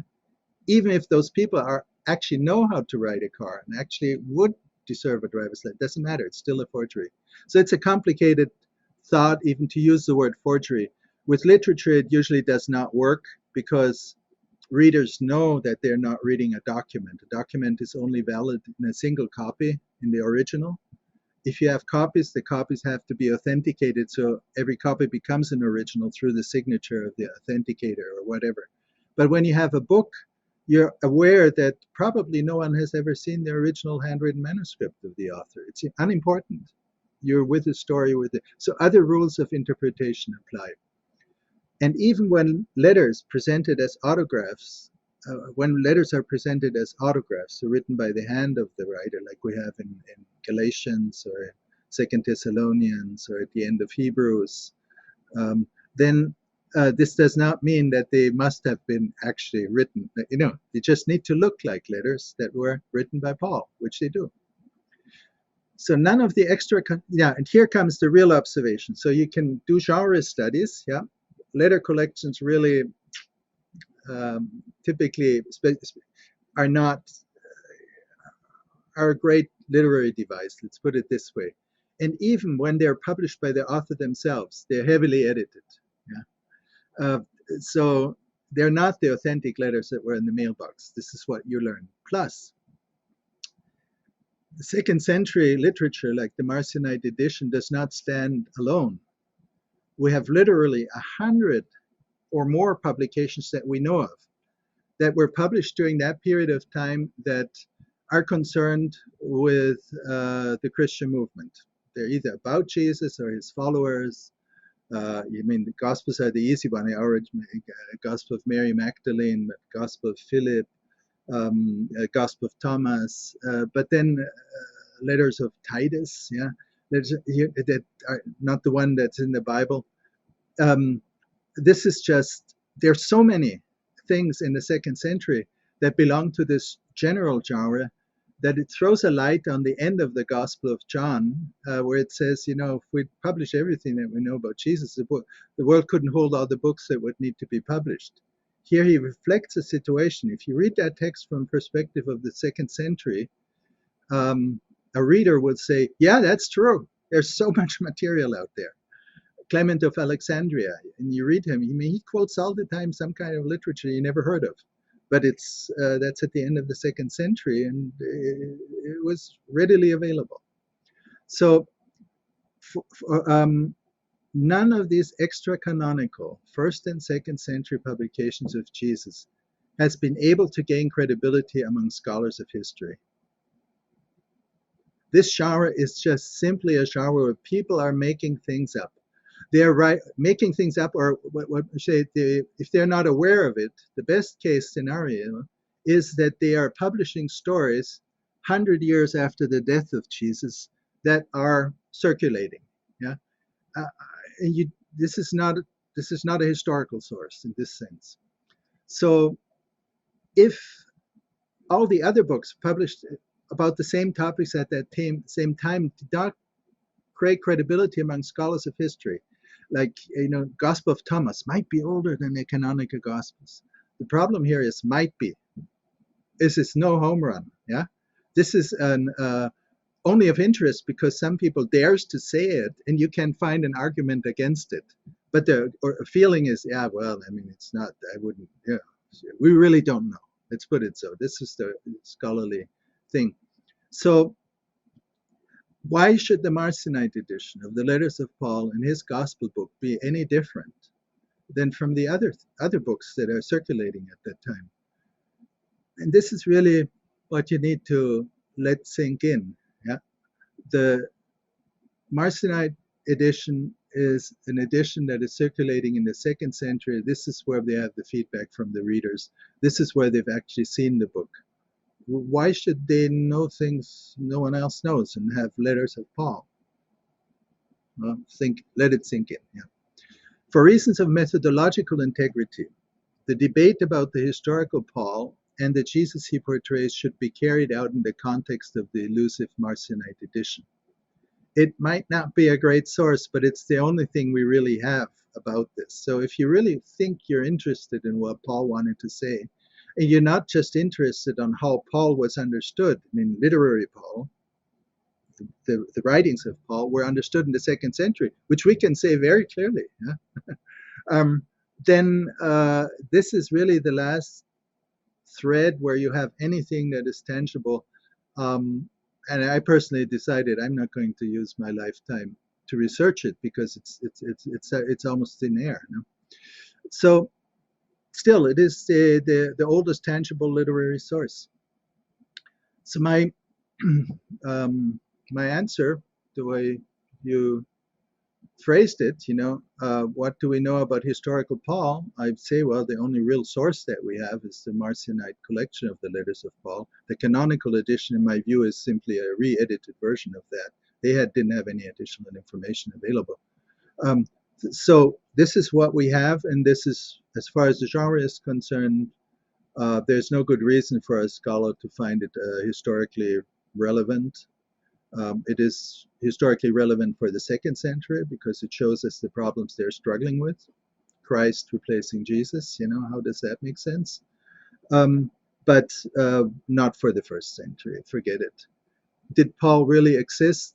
Well, maybe he did, maybe he didn't, but this is certainly not a source that should allow you to say, yes, he did exist. And if you can't bring anything else than that, no. Why would you even bother with that question? Did Superman exist? In the minds of people, yes, of course. Superman exists to this day, but not as a historical person. So that's that's how I see it. Now it's up to you, Mr. Jacob. Do you have questions? Do you have something you want me to be more specific about? Or For those that are unfamiliar with like the difference between Marcion's letters and the canonical, which you've already discussed at great length, are they generally shorter, much shorter than the canonical counterparts? unfortunately, the letters are not very well documented. You know, um, single passages, but uh, those passages where they are, like the beginning of Colossians, where people agree that something was added. Yeah, it was always additions. It's interpolations would be the right word. So one of the really big theological differences between the Catholic Christianity that develops and Marcion was the different opinion, not just Marcion. I say Marcionite edition because this is the name that is usually given to it. But it sounds as if only the Marcionites would have read it, which is not true. It was read by many different groups that otherwise don't really feel that they're so close together. Like, there's no law of which literature we read. Just because we pick up a book and like it doesn't mean that we are like like the book is. Yeah? I can read Thomas of Aquin, and that doesn't make me a Catholic. Yeah, I'm still a Lutheran or whatever. So the the um, the thing here is, so let's say in Colossians, which is something I looked in very closely, there is a passage that portrays God as the creator of the world, and that was the issue. In the second century, the big debate among Christianity was whether the, God created the world. And the reason was they were skeptical because there's so many flaws in creation. And they just didn't want to say that God is someone who creates wisdom teeth just for the fun of it. No one needs them, and they cause a lot of pain. Yeah, and so they come up with this idea that there is an under God, an underling, demiurge, who has created the world. And this becomes an issue because the Catholic movement insists that this God, the creator of God, is the father of Jesus. Where the Marcionite community and other Gnostic, what we call Gnostic community, but Christianity, from my point of view, is a Gnostic movement. It has all the elements to get knowledge from the outside to understand what's going on. But the specifics, one of the Catholic specifics is that this is really the God who created the world, who is the father of Jesus. So they're not going to say anything nasty about it. And how it developed, they're going to endorse the Jewish scriptures, call them the Old Testament, and so that's the history. But the Marcionite movement didn't see it that way. And so if a passage is this passage in Colossians is interpolated, and it clearly has an anti-Marcionite tendency. Yeah? And because this is how it works, you take material that is already in circulation and you edit it, and you typically have to add to it. You cannot delete it. And I can really, I mean, there are hundreds of examples like that, where literature grows over time. You might be familiar with the Ignatian letters, yeah. We have Oh 7 yeah. genuine letters, but we have, I think, 12 that are typically in the collection. So 5 have been added, and the genuine letters have been heavily interpolated with the same tendency that you find in the 5 additional letters. Um, the apostolic constitutions do the same trick. The pseudo Isidorian decretals, more than 10,000 documents are interpolated. Yeah, this is just a specific genre. As I said, forgeries are often done to prove that something is true, and so they forge a letter where the Pope receives the area where today the Vatican is, yeah, by Julius Caesar. is in itself so ridiculous to forge something like that in pre-Christian time to give something to the Pope. But the tendency is clear. We want to prove that there is a legal right of the Pope in the 10th, 11th, 12th century to be king of this particular area. So to answer your question from a statistical point of view, a literary point of view, yes, the letters of found in the Marcionite edition, where we can still check them, yeah, where we have enough text, are typically criticized because they're shorter. So one of the more famous ones is Origen, who says, well, in the Marcionite edition of the Letters of Rome, it ends with chapter 14. So 2 whole chapters are missing in the Marcionite edition.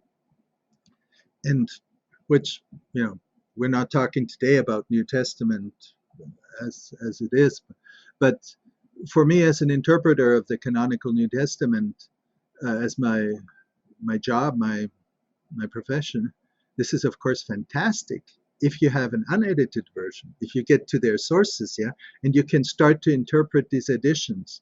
And then you look at Romans 15 and 16 and answer, well, what's the role of that? Huh? What's the function? Why do they need to know that? One of the important informations in that passage is that Paul says he's not going to Rome right now from Corinth, but he goes back to Jerusalem first and delivers the money. Yeah? In the Marcionite edition, readers would never have had a clue, never have heard about a trip of Paul going back to Jerusalem, being arrested. In there, the story is told in the Marcionite edition. The story of Paul is told that from Corinth, as he planned, he went straight to Rome, writes a few other letters, and then disappears from history. Yeah, his death, of course, cannot be told in letters. He can't write a letter after he's dead. The genre will not permit that. So the chapter 15 and 16 of the letter to the Romans is added because of the editorial narrative of the canonical New Testament is very different. The book of Acts invents a story of Paul going back to Jerusalem, being arrested, and gives him the opportunity to tell the passion story of Paul, following all the clues he has from the passion story of Jesus. Yeah, he goes through the same thing. It's the Romans again who are evil. It's the Romans again who arrest them. But then Paul pulls out his passport and he's saved and goes to Rome, where he's then killed.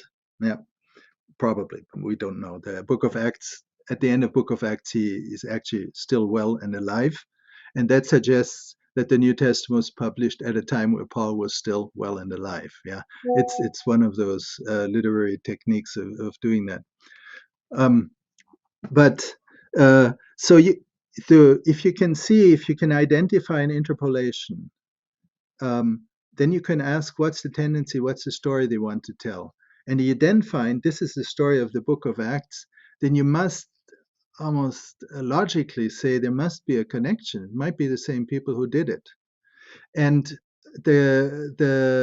this is so understanding the Marcionite edition as an earlier form is really so valuable for the discipline of the New Testament, yeah, for letters of Paul, but for the entire. Also, why do you have to have First and Second Peter? Because it corrects the picture that the Marcionite edition painted of Peter in Galatians, yeah. And there Peter will say, well, Paul is a great guy, really, he just misunderstood a few things. Why do you have to say that? Because the canonical edition has as their canonical narrative the point that Paul and Peter are not enemies. They come together. It's the founding narrative, the founding legend of the Catholic Church. They even bury them in the same place. Yeah, you can't divide them. But during the Marcionite period or Gospel of Mary period, this was still very much up in the air. What I mean, still, most Christians weren't Catholic Christians at the time. The rise of the New Testament as a publication, as a successful publication, really happens only after Constantine in the 4th century. Until then, there's an enormous variety of published books on Jesus that only afterwards start to destroy them, and one group wins the race because they have the political power behind them. You see the same thing happening in Islam later on. And so on. I mean, this is not unparalleled. The rise of the New Testament as a world bestseller, being promoted by the emperor. Josephus' book on the Jewish War is another book like that. The publisher and promoter was was the emperor of Rome who'd won that war. Yeah, of course it sells. Of course, everyone had read it. Yeah, who was interested in that period.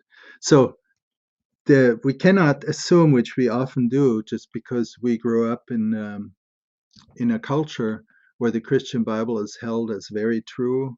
In the 19th century, still, most scholars in Germany believe that the Old Testament was the oldest book ever written. Yeah, today it's a joke. Gilgamesh Epos, I think, like it's thousands of years older. But at that time, it was because we look at our own roots and somehow being too critical about them also questions our own identity. And this is what you see here. So again, yes, where we can check it, yes, the Marcionite edition is shorter. But this would be a completely different topic if we would want to see what was changed to create the New Testament.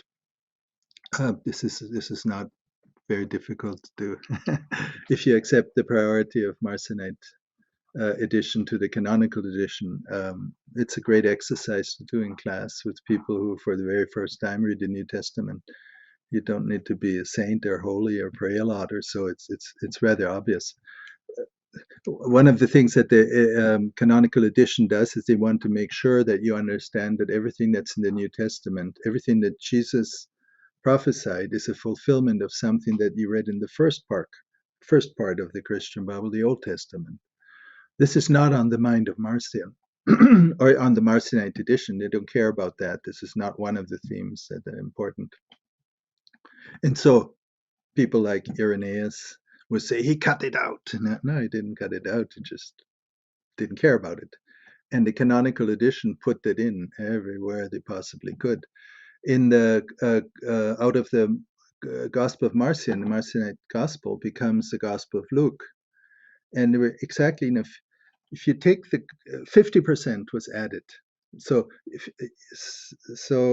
if you take the Gospel of Luke, 2/3 are from the Gospel of Marcion, and a third was added. But if you just have the Gospel of Marcion and you measure how much text was added, it would be about half of the amount that's in the Gospel of Marcion. So the first two chapters are complete editions, so that where Luke sits down and writes to Theophilus why he writes this whole book, yeah, and then he read his competition, Mark and Matthew, probably because it's printed just before that, yeah, and he wasn't quite in agreement. And then the birth of Jesus and the shepherds and the angels coming, his circumcision. He can look into the heart of God and the prayers of people. He knows what the angel says. And so these are all, this is not what Gospel of Marcion reads like. This is much more straightforward storytelling. So the canonical edition then uses this old thing and tries to put it together, and they clearly have an agenda. It is the story of how the Catholic movement came to be. And the Catholic movement became mainstream Christianity and has dominated everything until the 16th century, where the larger offsprings like Protestants so made changes, but they also completely bought into this early narrative of how Christianity was born. It's fictional. It's a fabrication. If all we have is the Marcionite edition, as a historian, not as a believer or anything, you just really have to say, I'm sorry, we don't have much to go back on as far as historically is concerned. We learn much more from Josephus than we would learn from Marcionite edition about the first century. And in my final question, are you basically saying that the Marcionite edition of Paul's letters were basically either created or is an edited form of what may have existed about from an Um, earlier collection that well, can't be proven either, but to yeah, well, reformulate Paul's yeah, letters around Marcion's gospel. so what I'm trying to say is this is all that we have, and um, cannot never be a clear basis that everything that's written there has actually happened or was written by a particular person. Um, it's the genre doesn't allow it. It's like the joke between Putin and Trump. Mm-hmm. The genre does not allow a serious historian to say, yeah, now I can write the biography of Paul from these letters. No, I mean there are literally thousands of letters. Yeah, I mean there are more than 100 letter collections in antiquity that were published in antiquity, and some have published more than one. And uh, uh, 200 authors, you can check that. You can understand that this is a genre that has to be treated with, if all you're interested in is history, yeah, historical fact about the time they're supposed, yeah, to cover, not the time when they were written, but the time they were supposed to cover. Because many letters are fictional in the sense that they take a fictional character from the past and let him write. It was a standard rhetorical exercise in education and mimesis. Yeah? You um, give a modern example. Yeah, in order to see if you understand Plato right, your exercise could be, you have 2 hours. Please write a treatise of Plato about nuclear power plants.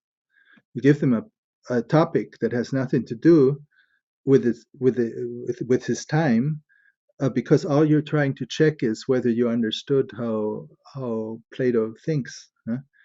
And when you find a collection like that later on, you, as a serious scholar, immediately first have to ask: is this like an exercise? Yeah? Is this a writer having a lot of fun? Yeah. So like Gulliver's Trips, Gulliver's Travels, or so, something like that. Just because it's written down doesn't mean that there are places where you have tall people or tiny people or so. Or is it? Yeah, it's not documents. No one likes to read text. Yeah, document is, for example, a tax receipt. No one likes to read tax receipts. Um, so that's what we have. So anyone who will, and here's the problem. Really, it wouldn't be much of an issue if it weren't so basic for the discipline of New Testament scholarship, because um, in the 20th century, we've become really weary about Jesus. We don't know too much about him, and then you have historical Jesus movement and the Jesus seminar, and we go back. We always come up at the end with a solution. There is no really sound basis methodologically on being sure about it. It just doesn't work. But with Paul, this has never happened. You go and read a commentary on any commentary on the letter to the Romans, specifically with the theological person in mind.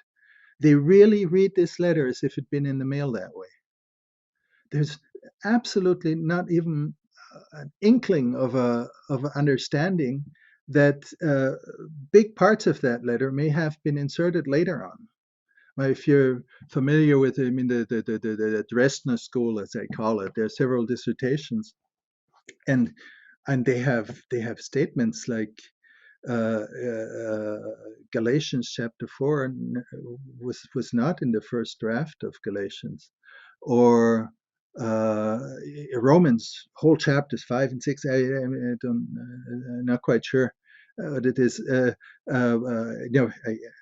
can't give you the exact quotes or so. We're not there in the Marcionite edition. How in the world can a colleague of mine write a commentary about letter to the Romans and constantly write about theology of Paul? Yeah? You don't know if this is Paul. If you do it as literature, you can do it. Yeah, you can say in a canonical edition, Paul is very consistent about this and this and this concept, but you're probably going to talk about a theological concept of the middle of the 2nd century. The whole idea that the there's a family, there's up there is God there in heaven, and they have a lot of little gods around him, a big family, and one of the sons are sent down, which is Gnostic myth, comes down and provides human beings with some kind of an insight, and then returns again. And if you live according to this teaching, you will have eternal life at the end. This is pretty much also the myth for the Christian movement. I can see I can see a lot of individual, of course, differences, but not in the main storyline. Do you really think that a rabbi in the first century traveling through Galilee would have the sense that he's one of those children of God that left the pantheon to go down on earth? Yeah. Uh, uh, this seems just from the traditional Jewish background a really wild assumption. And yet, in New Testament discipline, you can say that and you get away with it all the time. And the reason for that is Paul, because they think, yeah, maybe we don't know as much as we did about the Gospels as 200 years ago. We knew everything about Jesus. We don't know that anymore. But about Paul, yes, we know that only 7 writings are genuine. Really? How would you know that? Huh? Because you decide what Paul thinks, you know that ahead of time, but basically you treat them as letters that were in the mailbox. And you wouldn't do it with Seneca, you wouldn't do it with Cicero. But with Paul, you can do it and get away with it, and that must stop. That just simply must stop. Hmm? And in this case, the pointing out that what we have in the canonical edition is a heavily edited version that added the gospel, that added 4 letters straight out, First, Second Timothy, Titus, and Hebrews, has never been questioned. Those were not part of the. Who took out the address to the Laodiceans and called it to the Ephesians, so they could have a little more editing opportunity in there. And Ephesus was important. This is where bishops like Bishop Polycarp and Onesimus and so came from, who are also characters in the letters of Paul. Onesimus shows up in Philemon. You would like to have Ephesus in there. Ephesus is the place where we found miraculously, through a super discovery, the original manuscript that Saint John wrote, and out of which an editor then makes the Gospel of John, saying, "We have this book; it is written by the one we can trust. Here it is, and I'll also give you my commentary with it." And so we have. No one interprets the Gospel of John as if this was the disciple who writes it. Yeah, although this is how it presents itself. Yeah. To the reader, yeah, we have, if you read the beginning, the introduction, and the end of the Gospel of John, like chapter 21, as an editorial, a comment by those who produced the printed version, so to say, the published version of a manuscript that they found, then you realize it's a different literature than what is usually interpreted in commentaries of the New Testament. And I'm not the only one who feels that way, but it becomes really difficult for us to just have a thoughtful conversation. Because this is not Paul what you're reading there in Romans 8. I'm a Lutheran, so Romans chapter 8 is extremely important. Yeah, the faith. Yeah, you go to heaven by faith, not through deeds. Yeah? So it's, but it has nothing to do with Paul. It's still valid as a thought. Yeah, it's been enormously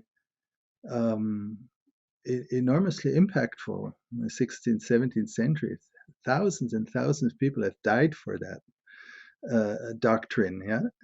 But it has nothing to do with the person who's called Paul, or I can't even be sure about that. Of course, I can't be, but I can be sure that we shouldn't be sure that it was written by Paul. I can be absolutely sure that the probability is absolutely minimal.